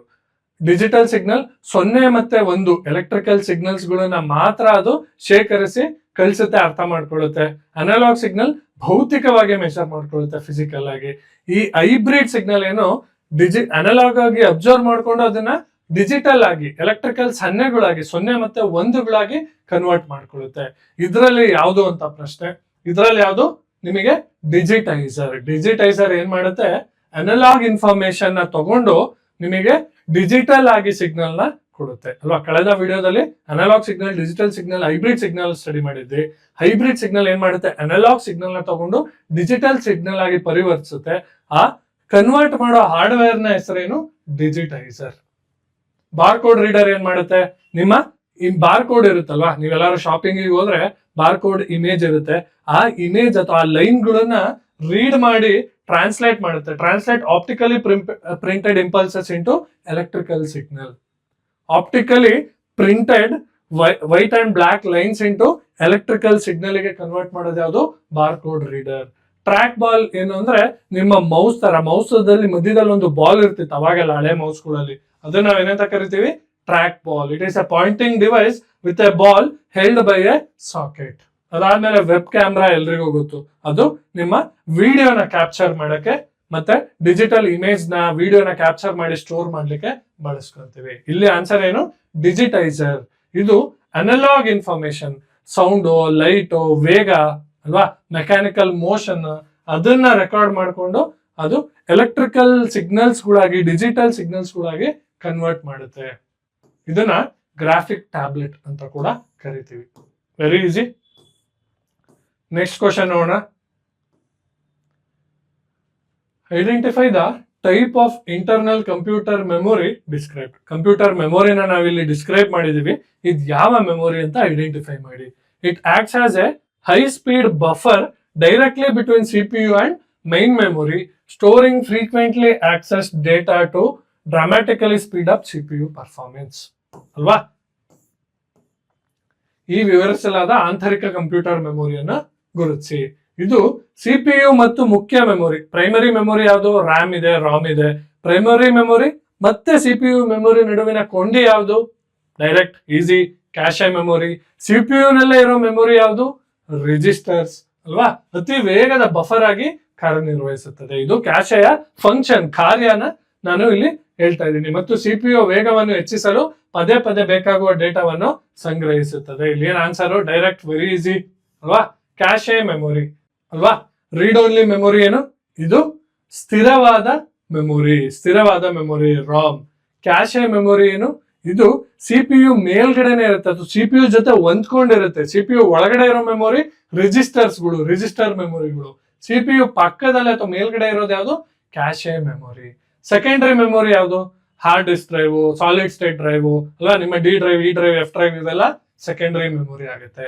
ಫ್ಲಾಶ್ ಮೆಮೊರಿ ಆಲ್ರೆಡಿ ಸ್ಟಡಿ ಮಾಡಿದೀವಿ, ಫ್ಲಾಶ್ ಮೆಮೊರಿನೂ ಅಲ್ಲ, ಅದು SSD ಅಲ್ವಾ, ಪೆನ್ ಡ್ರೈವ್, ನಿಮ್ ಬಯೋ ಸ್ಟೋರೇಜ್ ಮಾಡಕ್ಕೆ ಫ್ಲಾಶ್ ಮೆಮೊರಿನ ಯೂಸ್ ಮಾಡ್ತೀವಿ. ಇಲ್ಲಿ ಆನ್ಸರ್ ಏನು, cache memory. Cache memory acts as a ಮಧ್ಯವರ್ತಿ, ಬಫರ್ ಬಿಟ್ವೀನ್ CPU ಮತ್ತೆ ನಿಮ್ಮ ರಾಮ್ ಮೈನ್ ಮೆಮೊರಿಗೆ ಕೊಂಡಿ ಆಗಿರುತ್ತೆ. ದತ್ತಾಂಶ ರ್ಯಾಮಿಗೆ ಕಳಿಸಿ ತಗೊಳ್ಳೋ ಬದಲು ಕ್ಯಾಶ್ ಅಲ್ಲೇ ಇಟ್ಕೊಂಡಿರುತ್ತೆ. ರಿಜಿಸ್ಟರ್ಸ್ ಓವರ್ ಫಿಲ್ ಆಯ್ತು ಅಂದ್ರೆ ನೆಕ್ಸ್ಟ್ ಕ್ಯಾಶೆ ಮೆಮೊರಿಗೆ ಹೋಗುತ್ತೆ. ನೀವು ವೇಗದಲ್ಲಿ ಗಮನಿಸಿದ್ರೆ ಫಸ್ಟ್ ರಿಜಿಸ್ಟರ್ಸ್, ಆಮೇಲೆ ಕ್ಯಾಶೆ ಮೆಮೊರಿ, ಅದಾದ್ಮೇಲೆ ರಾಮ್, ಅದಾದ್ಮೇಲೆ solid state drive, hard disk drive, ಈ ರೀತಿ ಹೋಗುತ್ತೆ. ಬಟ್ ಸ್ಟೋರೇಜ್ ಅಲ್ಲಿ ಜಾಸ್ತಿ ಮಾಡ್ಕೋಬಹುದು, ದುಡ್ಡು ಕಾಸ್ಟ್ ಕಡಿಮೆ. ಆದ್ರೆ ರಿಜಿಸ್ಟರ್ ಮೆಮೊರಿ ಸ್ಟೋರೇಜ್ ತುಂಬಾ ಕಡಿಮೆ, ಕಾಸ್ಟ್ಲಿ. ಅದಾದ್ಮೇಲೆ ಕ್ಯಾಶೆ ಮೆಮೊರಿ ಸ್ಟೋರೇಜ್ ಇನ್ನೊಂದು ಚೂರ್ ಜಾಸ್ತಿ ಅಲ್ವಾ. ಟೈಪ್ಸ್ ಆಫ್ ಕ್ಯಾಶೆ ಇದೆ, L1 ಕ್ಯಾಶೆ ಇದೆ, L2 ಕ್ಯಾಶೆ ಇದೆ, L3 ಕ್ಯಾಶೆ ಇದೆ. ಬಟ್ ಅದು ಎಕ್ಸಾಮಿನೇಷನ್ ಪಾಯಿಂಟ್ ಆಫ್ ವ್ಯೂ ಇಂದ ಅಷ್ಟು ಇಂಪಾರ್ಟೆಂಟ್ ಅಲ್ಲ. ಸೊ ಇಲ್ಲಿ ಆನ್ಸರ್ ಡೈರೆಕ್ಟ್ ಆಗಿ ಮಾಡ್ಬೋದು ನೀವು. Consider the following regarding computer speed and data transfer. Computer speed ಮತ್ತೆ ಡೇಟಾ ಟ್ರಾನ್ಸ್ಫರ್ ಮೇಲೆ ಪ್ರಶ್ನೆ ಅಲ್ವಾ. ಎಕ್ಸ್ಟರ್ನಲ್ ಪೋರ್ಟ್ಸ್ ಗಳಿದೆ, ಈಗ ಫೈರ್ ವೈರ್ ಪೋರ್ಟ್ಸ್. ನಿಮಗೆ ಕಂಪ್ಯೂಟರ್ ಹಾರ್ಡ್ವೇರ್ ಅಲ್ಲಿ ಮದರ್ ಬೋರ್ಡ್ ಸ್ಟಡಿ ಮಾಡ್ಬೇಕಾದ್ರೆ ಹಲವಾರು ಕಾಂಪೋನೆಂಟ್ಸ್ ನ ಸ್ಟಡಿ ಮಾಡಿರ್ತೀರ ಅಲ್ವಾ. CPU ನ ಕೇಂದ್ರ ಭಾಗ ಮೈಕ್ರೋ ಪ್ರೊಸೆಸರ್ ಎಲ್ಲಿರುತ್ತೆ, ಮದರ್ ಬೋರ್ಡ್ ಅಲ್ಲಿ ಇರುತ್ತೆ. ಅಲ್ಲಿ ಬ್ರಿಡ್ಜ್ ಗಳು ಇರುತ್ತೆ, ನಾರ್ತ್ ಬ್ರಿಡ್ಜ್, ಸೌತ್ ಬ್ರಿಡ್ಜ್ ಬಗ್ಗೆ ಸ್ಟಡಿ ಮಾಡಿರ್ತೀರಾ. PCIEs ಬಗ್ಗೆ ಸ್ಟಡಿ ಮಾಡಿರ್ತೀರಾ. ಫುಲ್ ಫಾರ್ಮ್ ಏನು ನನಗೆ ಆನ್ಸರ್ ಮಾಡಿ, PCIEs ಅಲ್ವಾ. ಇಲ್ಲಿ ನಿಮಗೆ ನೆಟ್ವರ್ಕ್ ಕಾರ್ಡ್ ಹಾಕೋಬೇಕು, ನಾನು ಗ್ರಾಫಿಕ್ ಕಾರ್ಡ್ ಹಾಕೋಬೇಕು ಅಂದ್ರೆ ಈ PCIe ಸ್ಲಾಟ್ ಗಳಲ್ಲೇ ಹಾಕೊಂತೀರಾ. ಅದಾದ್ಮೇಲೆ ನಿಮಗೆ ಮೈಕ್ರೋ ಪ್ರೊಸೆಸರ್ ಜೊತೆಗೆ ಮದರ್ ಬೋರ್ಡ್ ಅಲ್ಲೇ ಕ್ಯಾಶೆ ಇರುತ್ತೆ, ರ್ಯಾಮ್ ಇರುತ್ತೆ ಅಲ್ವಾ. ಪೋರ್ಟ್ಗಳು ಇರುತ್ತೆ, ಹಲವಾರು ಪೋರ್ಟ್ಗಳು. ನಿಮ್ಮ ಕೀಬೋರ್ಡ್ ಅನ್ನ ನಾನು ಕನೆಕ್ಟ್ ಮಾಡ್ಕೋಬೇಕು ಅಂದ್ರೆ, ಹಾರ್ಡ್ ಡಿಸ್ಕ್ ನಾನು ಕನೆಕ್ಟ್ ಮಾಡ್ಕೋಬೇಕು ಅಂದ್ರೆ ಅಲ್ವಾ, SSD ನ ಕನೆಕ್ಟ್ ಮಾಡ್ಕೋಬೇಕು ಅಂದ್ರೆ. For example SSD ಹಾರ್ಡ್ಗೆಲ್ಲ SATA port ಇರುತ್ತೆ. SSD ಗೆ ಕನೆಕ್ಟ್ ಮಾಡ್ಕೋಬೇಕು ಅಂದ್ರೆ SATA ಪೋರ್ಟ್ ಅಂತ ಕರಿತೀವಿ ಅಲ್ವಾ. SATA ಫುಲ್ ಫಾರ್ಮ್ ಏನು ಕೂಡ ಆನ್ಸರ್ ಮಾಡಿ. ಲಾಸ್ಟ್ ಕ್ಲಾಸ್ ಅಲ್ಲೇ ಕೆಲವು ಸ್ನೇಹಿತರು ಆನ್ಸರ್ ಮಾಡಿದೀರಾ ಅಲ್ವಾ. ಇಲ್ಲಿ ಸೀರಿಯಲ್ ಟೆಕ್ನಾಲಜಿನ ಯೂಸ್ ಮಾಡ್ಕೊಳ್ಳುತ್ತೆ. ಸೀರಿಯಲ್ ಟೆಕ್ನಾಲಜಿ ಮೂಲಕ ಬಿಟ್ಗಳನ್ನ, 0-1ಗಳನ್ನ, ಡಿಜಿಟಲ್ ಸಿಗ್ನಲ್ಸ್ ಗಳನ್ನ ಅಥವಾ ದತ್ತಾಂಶನ ಟ್ರಾನ್ಸ್ಫರ್ ಮಾಡುತ್ತೆ. ಸೀರಿಯಲ್ ಕನೆಕ್ಷನ್ ಮೂಲಕ ಟ್ರಾನ್ಸ್ಫರ್ ಮಾಡ್ತೀವಿ ನಾವು ಹಾರ್ಡ್ ಡಿಸ್ಕ್ SSD ಗೆ. ಇಲ್ಲಿ ಏನ್ ಕೇಳಿದಾನೆ, ಫೈರ್ ವೈರ್ ಪೋರ್ಟ್ಸ್ ಇವು ಹಳೇ ಕಾಲದ ಪೋರ್ಟ್ಸ್. ಈಗೆಲ್ಲ ಏನ್ ಬಂದ್ಬಿಟ್ಟಿದೆ, USB ಬಂದಿದೆ, ಥಂಡರ್ ಬೋಲ್ಟ್ ಅಂತ ಬಂದಿದೆ ಅಲ್ವಾ.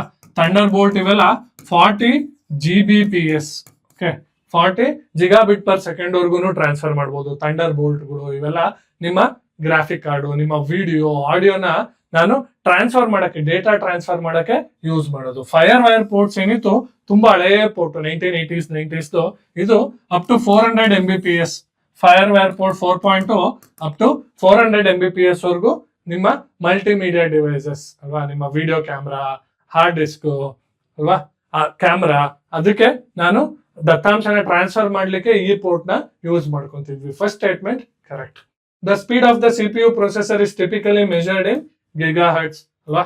ಲಾಸ್ಟ್ ಕ್ವಶನ್ ಅಲ್ಲಿ ನೋಡಿದೀನಿ, ಹೌದು, speed of the CPU is measured in gigahertz.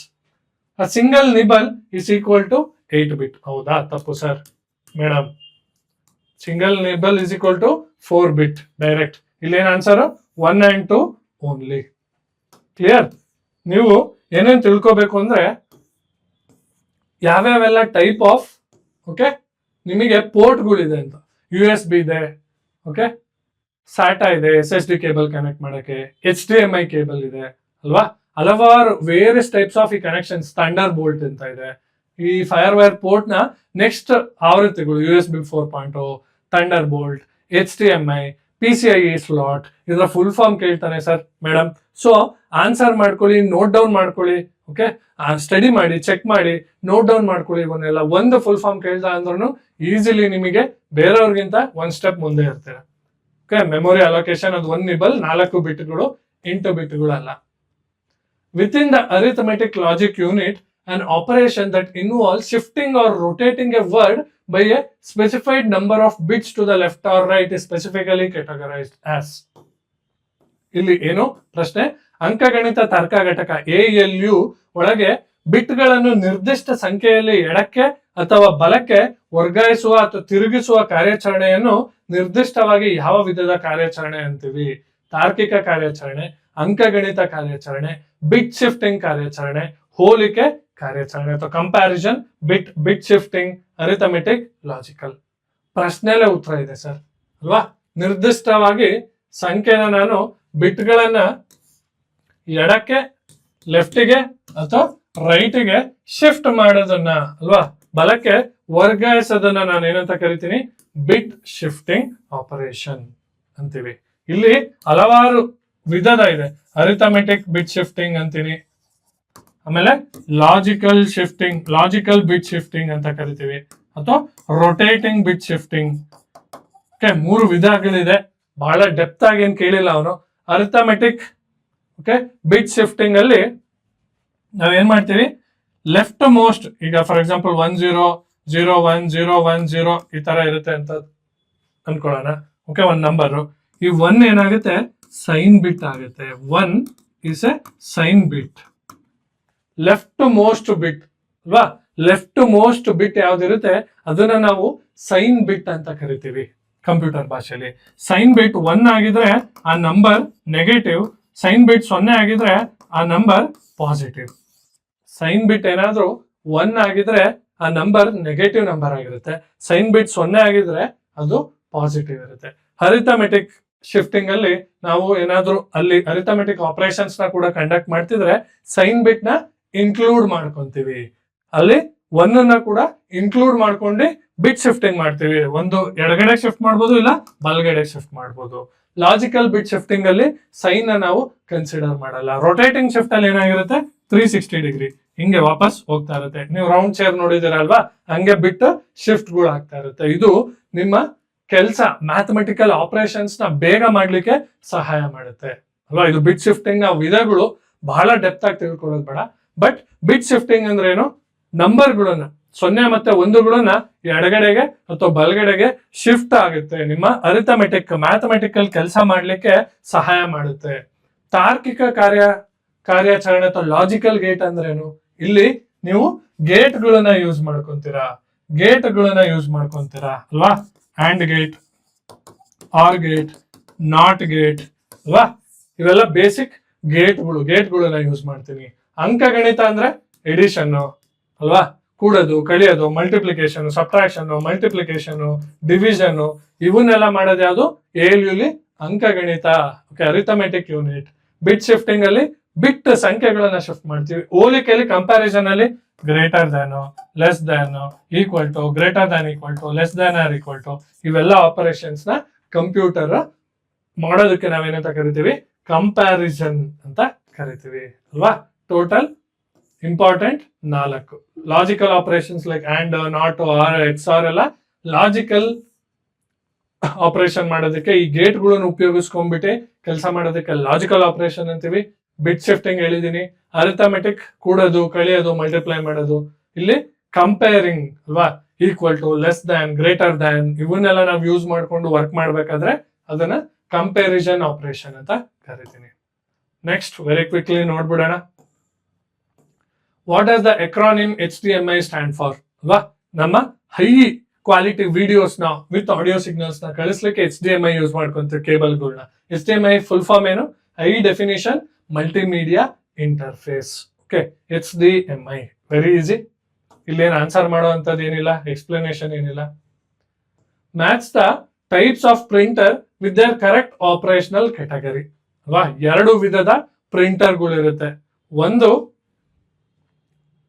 Impact printer ಅಥವಾ ಒಂದು ನಿಮಗೆ ಭೌತಿಕವಾಗಿ ಇಂಪ್ಯಾಕ್ಟ್ ಮಾಡುತ್ತೆ, ರಿಬ್ಬನ್ಗೆ ಹೊಡೆಯುತ್ತೆ. ಟೈಪ್ ರೈಟರ್ ಇತ್ತು ಅಲ್ವಾ, ಆ ಟೈಪ್ ರೈಟರ್ ರಿಬ್ಬನ್ ನಿಮ್ಮ ಪೇಜ್ ಮೇಲೆ ಹೊಡೆಯುತ್ತೆ, ಅವಾಗ ಅಲ್ಲಿ ಮುದ್ರಿತ ಆಗುತ್ತೆ.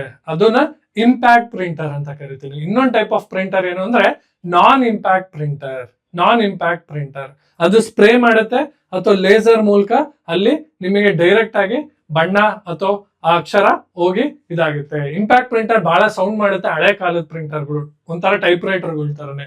ನಾನ್ ಇಂಪ್ಯಾಕ್ಟ್ ಪ್ರಿಂಟರ್ಗಳು ಈಗಿನ ಹೊಸ ವರ್ಷನ್ ನ ಪ್ರಿಂಟರ್ಗಳು. ಅದರಲ್ಲಿ ಲೇಸರ್ ಪ್ರಿಂಟರ್ ಬರುತ್ತೆ, ಇಂಕ್ ಜೆಟ್ ಪ್ರಿಂಟರ್ ಬರುತ್ತೆ, ಇಂಕ್ ಸ್ಪ್ರೇ ಆಗುತ್ತೆ ವಿತ್ ಫೋರ್ಸ್. ಅವಾಗ ಏನಾಗುತ್ತೆ, ಅಲ್ಲೋಗಿ ಕೂತ್ಕೊಳ್ಳುತ್ತೆ. ನಿಮಗೆ ಭೌತಿಕವಾಗಿ ಶೀಟ್ ಮೇಲೆ ಹೊಡೆಯಲ್ಲ. ಶೀಟ್ ಮೇಲೆ ಹೊಡೆಯೋದು ಡಾಟ್ ಮ್ಯಾಟ್ರಿಕ್ಸ್ ಪ್ರಿಂಟರ್ ಅಲ್ವಾ. ಟಿಕೆಟ್ ನಾವು ರೈಲ್ವೆ ಸ್ಟೇಷನ್ಗೆ ಹೋದ್ರೆ ಟಿಕೆಟ್ ಹೊಡಿಬೇಕಾದ್ರೆ ಸೌಂಡ್ ಮಾಡ್ಕೊಂಡು ಹೊಡಿಯುತ್ತಲ್ವಾ ಸಿಕ್ಕಾಬಿಟ್ಟೆ, ಅವೆಲ್ಲ ಡಾಟ್ ಮ್ಯಾಟ್ರಿಕ್ಸ್ ಪ್ರಿಂಟರ್ಗಳು. ಅದು ಡಾಟ್ಗಳ ಮೂಲಕ ಹೊಡೆಯುತ್ತೆ, ಚುಕ್ಕಿಗಳ ಮೂಲಕ ನಂಬರ್ ಪ್ರಿಂಟ್ ಆಗುತ್ತೆ. ಈಗ ಫಾರ್ ಎಕ್ಸಾಂಪಲ್ ನಮಗೆ 1 ಅಂತ ಕಾಣುತ್ತೆ ಅಷ್ಟೇ, ಅಲ್ಲಿ ಈ ತರ dot dot dot dot dot dot dot dot dot dot ಇರುತ್ತೆ ಅಲ್ವಾ. ಇದರ ಅಳತೆ ಮೆಜರ್ಮೆಂಟ್ ಹೆಂಗೆ, ಡಿಪಿಐ ಫುಲ್ ಫಾರ್ಮ್ ಏನು, ಡಾಟ್ಸ್ ಪರ್ ಇಂಚ್. ಸೊ ಇಲ್ಲಿ ಇಂಪ್ಯಾಕ್ಟ್ ಪ್ರಿಂಟರ್ A1 ಆಗುತ್ತೆ, ಲೇಸರ್ ಪ್ರಿಂಟರ್ ಮತ್ತೆ inkjet printer non impact printer ಆಗುತ್ತೆ. A1 B2 C2 ಆಗುತ್ತೆ ಅಲ್ವಾ. ತುಂಬಾ ಸುಲಭವಾದಿದು. So answer is option A. Last ಪ್ರಶ್ನೆ, Google Drive, Microsoft OneDrive, Apple iCloud, Amazon Web Service, Microsoft Azure or prime examples of a specific aspect of cloud computing that eliminates need for the users to manage physical hardware ಅಲ್ವಾ. ಇದು ಒಂದು cloud computing ನ ಒಂದು ಭಾಗ. ಇಲ್ಲಿ ನೀವು physical ಆಗಿ storage hardware ಅನ್ನ ಇಡ್ಕೋಬೇಕಾಗಿಲ್ಲ. ಇದನ್ನ ನಾವೇನಂತ ಕರಿತೀವಿ, ಕ್ಲೌಡ್ ಸ್ಟೋರೇಜ್. ಲೋಕಲ್ ಬ್ಯಾಕಪ್ ಅಂದ್ರೆ ನಿಮ್ದೇ ಸರ್ವರ್ ಇತ್ತು, ನಿಮ್ಮ ಆಫೀಸಲ್ಲಿ ನಿಮ್ದೇ ಸರ್ವರ್ ಅಲ್ಲಿ ನೀವು ಸೇವ್ ಮಾಡ್ಕೊಂತಿದ್ರೆ ಅದನ್ನು ಲೋಕಲ್ ಬ್ಯಾಕಪ್ ಅಂತೀವಿ. Software as a service study ಮಾಡಿದೀವಿ. ಡೇಟಾಬೇಸ್ ವರ್ಚುವಲೈಸೇಷನ್ ಅಲ್ಲಿ ಏನ್ ಮಾಡ್ತೀವಿ ಅಂದ್ರೆ ನಾವು, ಇದು ಡೇಟಾಬೇಸ್ ನ ಕಾನ್ಸೆಪ್ಟ್. ಇಲ್ಲಿ ಒಂದು ಫಿಸಿಕಲ್ ಲೇಯರ್ ನ ಸಾಫ್ಟ್ವೇರ್ ಅಥವಾ ವರ್ಚುವಲ್ ಲೇಯರ್ ನ ಫಿಸಿಕಲ್ ಲೇಯರ್ ಇಂದ ಡಿಫ್ರೆನ್ಶಿಯೇಟ್ ಮಾಡ್ಕೊಂತೀವಿ. ಅಂದ್ರೆ ಒಂದೇ ಒಂದು ಫಿಸಿಕಲ್ ಕಾಪಿ ಇರುತ್ತೆ ದತ್ತಾಂಶದ ಫಿಸಿಕಲ್ ಕಾಪಿ ಇರುತ್ತೆ. ಅದು ಎಷ್ಟೊಂದು ವರ್ಚುವಲ್ ಸಾಫ್ಟ್ವೇರ್ ವರ್ಚುವಲ್ ಕ್ಲೋನ್ಸ್ಗಳಾಗಿ ನಾವು ಬೇರೆ ಬೇರೆ ಕಡೆ ಯೂಸ್ ಮಾಡ್ಕೋಬಹುದು ಅಲ್ವಾ. ಮತ್ತೆ ಕಾಪಿ ಪೇಸ್ಟ್ ಮಾಡ್ಕೊಳ್ಳಬೇಕಾಗಿಲ್ಲ. ಒಂದು ಕಡೆ ದತ್ತಾಂಶ ಇರುತ್ತೆ, ಸಾಫ್ಟ್ವೇರ್ ಲೇಯರ್ ನ ಸೆಪರೇಟ್ ಮಾಡ್ಕೊಂಡು ವರ್ಚುವಲ್ ಕ್ಲೋನ್ಸ್ ಆಗಿ ನಾವು ಡಿವೈಡ್ ಮಾಡ್ಕೊಂಡು ನೂರಾರು ಕ್ಲೋನ್ಸ್ಗಳಾಗಿ ನಾವು ಎಲ್ಲೆಲ್ಲಿ ಬೇಕೋ ಟೆಸ್ಟಿಂಗ್ ಮಾಡ್ಬೇಕಾದ್ರೆ ಅಪ್ಲಿಕೇಶನ್ ದತ್ತಾಂಶ ಬೇಕು ಅಂದ್ರೆ ಫಿಸಿಕಲ್ ಆಗಿ ತಗೊಂಡು ಮತ್ತೆ ಕಾಪಿ ಮಾಡ್ಕೊಳ್ಳೋ ಡೇಟಾ ವೇಸ್ಟ್. ಇದು ಡೇಟಾ ಬೇಸ್ ಅಲ್ಲಿ ಬರುತ್ತೆ, ಡೇಟಾ ಬೇಸ್ ಮ್ಯಾನೇಜ್ಮೆಂಟ್ ಸಿಸ್ಟಮ್ ಅಲ್ಲಿ ಬರುತ್ತೆ. ಇದನ್ನ ನಾನು ಏನಂತ ಕರಿತೀನಿ, data base virtualisation. Physical data ಒಂದ್ ಕಡೆ ಇರುತ್ತೆ, ಅದನ್ನ ಸಾಫ್ಟ್ವೇರ್ ಲೇಯರ್ ಇಂದ ಫಿಸಿಕಲ್ ಲೇಯರ್ ಡಿಫ್ರೆನ್ಶಿಯೇಟ್ ಮಾಡ್ಕೊಂಡು ವರ್ಚುವಲ್ ಕ್ಲೋನ್ಸ್ ನ ಮಾಡ್ಕೊಂತೀನಿ, ಡೇಟಾ ಬೇಸ್ ನ ವರ್ಚುವಲ್ ಕ್ಲೋನ್ಸ್ ಮಾಡ್ಕೊಂತೀನಿ. ಅದು ಡೇಟಾ ಬೇಸ್ ನ ಎಲ್ಲಿಂದ ತಗೊಂತಾ ಇರುತ್ತೆ, ಒಂದೇ ಒಂದು ಫಿಸಿಕಲ್ ಡೇಟಾ ಬೇಸ್ ಇಂದ ತಗೊಂತಾ ಇರುತ್ತೆ, ಮತ್ತೆ ಕಾಪಿ ಮಾಡಲ್ಲ. ಈ ಕಾನ್ಸೆಪ್ಟ್ ನಾನು ಏನಂತ ಕರಿತೀನಿ, ಡೇಟಾ ಬೇಸ್ ವರ್ಚುವಲೈಸೇಷನ್. ಇಲ್ಲಿ ಆನ್ಸರ್ ಏನು, ನೀವು ಕ್ಲೌಡ್ ಅಲ್ಲಿ ಅಲ್ವಾ, Microsoft one drive, Google drive, Amazon Web Service, Microsoft Azure, ನಿಮ್ಮ ಹಾರ್ಡ್ವೇರ್ ಇಲ್ದಲೆ ಅಲ್ವಾ, ನೀವು ಸೇವ್ ಮಾಡ್ಕೊಳಕ್ಕೆ ನಿಮ್ಮ ದತ್ತಾಂಶನ ಫಿಸಿಕಲ್ ಆಗಿ ಭೌತಿಕವಾಗಿ ಇಲ್ದಲೆ ಇಂಟರ್ನೆಟ್ ಮೂಲಕ ಸೇವ್ ಮಾಡೋದಕ್ಕೆ ನಾವೇನಂತ ಕರಿತೀವಿ, cloud storage. So database virtualisation ಅರ್ಥ ಆಯ್ತು. ಲೋಕಲ್ ಬ್ಯಾಕಪ್ ಅಂದ್ರೆ ನಿಮ್ಮ ಸ್ವಂತ ಸರ್ವರ್ಗಳಿದ್ರೆ ಲೋಕಲ್ ಆಗಿ, ಅಥವಾ ನಿಮ್ಮ ಊರುಗಳಲ್ಲಿ ಎಲ್ಲೋ ಲೋಕಲ್ ಬ್ಯಾಕಪ್ ಮಾಡ್ಕೊಂತಿದ್ರೆ ಲೋಕಲ್ ಸ್ಟೋರೇಜ್ ಕೇಳಿದಿರಲ್ವಾ, ಅದು. Software as a service already study ಮಾಡಿದೀವಿ. ಸೊ ಇದಿಷ್ಟು 30 ಪ್ರಶ್ನೆಗಳು ಆಯ್ತು. Google Drive, Microsoft OneDrive, Apple iCloud, ಇವೆಲ್ಲ ಏನಂದ್ರೆ ದತ್ತಾಂಶನ ನಮ್ಮ ಲ್ಯಾಪ್ಟಾಪ್ ಅಲ್ಲಿ, ಕಂಪ್ಯೂಟರ್ ಅಲ್ಲಿ ಭೌತಿಕವಾಗಿ ಸೇವ್ ಮಾಡ್ಕೊಳ್ಳೋ ಬದಲು ಅಥವಾ ನಮ್ಮ ಹಾರ್ಡ್ ಡಿಸ್ಕ್ ಅಲ್ಲಿ ಸೇವ್ ಮಾಡ್ಕೊಳ್ಳೋ ಬದಲು ಇಂಟರ್ನೆಟ್ ಮೂಲಕ ಒಂದು ಸೆಂಟ್ರಲ್ ಪ್ಲೇಸ್ ಅಲ್ಲಿ ಸೇವ್ ಮಾಡ್ಕೊಂತೀವಿ. ಅಮೆಜಾನ್ ಅವ್ರದ್ದು, ಗೂಗಲ್ ಅವ್ರದ್ದು, ಫೇಸ್ಬುಕ್ ಅವ್ರದ್ದು ಅಲ್ವಾ, ಅಲ್ಲಿ ಸೇವ್ ಮಾಡ್ಕೊಳ್ಳೋದಕ್ಕೆ ನಾವೇನಂತ ಕರಿತೀವಿ, ಕ್ಲೌಡ್ ಸ್ಟೋರೇಜ್. ಸೊ ಸ್ನೇಹಿತರೆ, ಯಾರ್ಯಾರೆಲ್ಲ ಸೀರಿಯಸ್ ಆಗಿ ಪ್ರಿಪೇರ್ ಆಗ್ತಾ ಇದ್ದೀರೋ ಅವ್ರು ಮಾತ್ರ ತಗೊಳ್ಳಿ. This test series is available ಅಲ್ವಾ. ಡಿಸ್ಕ್ರಿಪ್ಷನ್ ಅಲ್ಲಿ ಇದೆ ಲಿಂಕ್, ಮೊಬೈಲ್ ಆಪ್ ಇದೆ, ಕೋರ್ಸ್ ಇದೆ, ಆಮೇಲೆ ಕ್ಲಾಸಸ್ ಬೇಕು ಸರ್, ಕ್ಲಾಸಸ್ ಕೇಳಬೇಕು ಅವಾಗ ಮಾತ್ರ ಕ್ಲಾರಿಟಿ ಬರುತ್ತೆ ಅಂದ್ರೆ classes are also available. Link is in below. Download ಮಾಡ್ಕೊಳ್ಳಿ, ಕೋರ್ಸ್ ನ ಕೂಡ ತಗೊಳ್ಳಿ. With in the examination period ಅಲ್ವಾ, September 15th ಒಳಗೆ ನಿಮಗೆ complete classes with test series ಕೂಡ ನೀವು ಸಾಲ್ವ್ ಮಾಡಿರ್ಬೋದು. ಕ್ಲಾಸಸ್ನು ಕೇಳಿ, ನೋಟ್ಸ್ನು ಓದಿ, ರಿವೈಸ್ ಮಾಡಿಕೊಂಡು ಟೆಸ್ಟ್ ಅಟೆಂಡ್ ಮಾಡಿ, ಟೆಸ್ಟ್ ಕ್ಲಾಸಸ್ನು ರಿವೈಸ್ ಮಾಡಿದ್ರೆ ಅಲ್ಲಿಗೆ 80+ ಪಕ್ಕ. Our target is to get 80+. So that's our focus. ನಮ್ಮ ಚಾಲೆಂಜು ಅಷ್ಟೇ, ಮಿನಿಮಮ್ ನಿಮಗೆ 15 to 20 ಡೈರೆಕ್ಟ್ ಆರ್ ಇಂಡೈರೆಕ್ಟ್ ಆಗಿ ಆನ್ಸರ್ ಮಾಡಕ್ ಆಗ್ಬೇಕು. ಮತ್ತೆ ನಮ್ಮ ಆಪ್ಷನ್ಗಳ ಮೂಲಕ ನಾಲೆಡ್ಜ್ ನೀವೇನ್ ಸಂಪಾದಿಸಿದ್ರೆ ಅದ್ರ ಮೂಲಕ ಇನ್ನೊಂದು 10 ಪ್ರಶ್ನೆ ಸಾಲ್ವ್ ಮಾಡಕ್ ಹೋದ್ರೆ you will be able to get 25 year. ಮತ್ತೆ ಕನ್ನಡದಲ್ಲಿ, ಇಂಗ್ಲಿಷ್ ಅಲ್ಲಿ ಭರತ್ ಸರ್ ಇದ್ದಾರೆ, ಅಲ್ಲೂ if you are able to score 25+, easily 80 ನೀವು ಟಚ್ ಮಾಡ್ಬೋದು. So see you in the next test and see you in the next class. Thank you.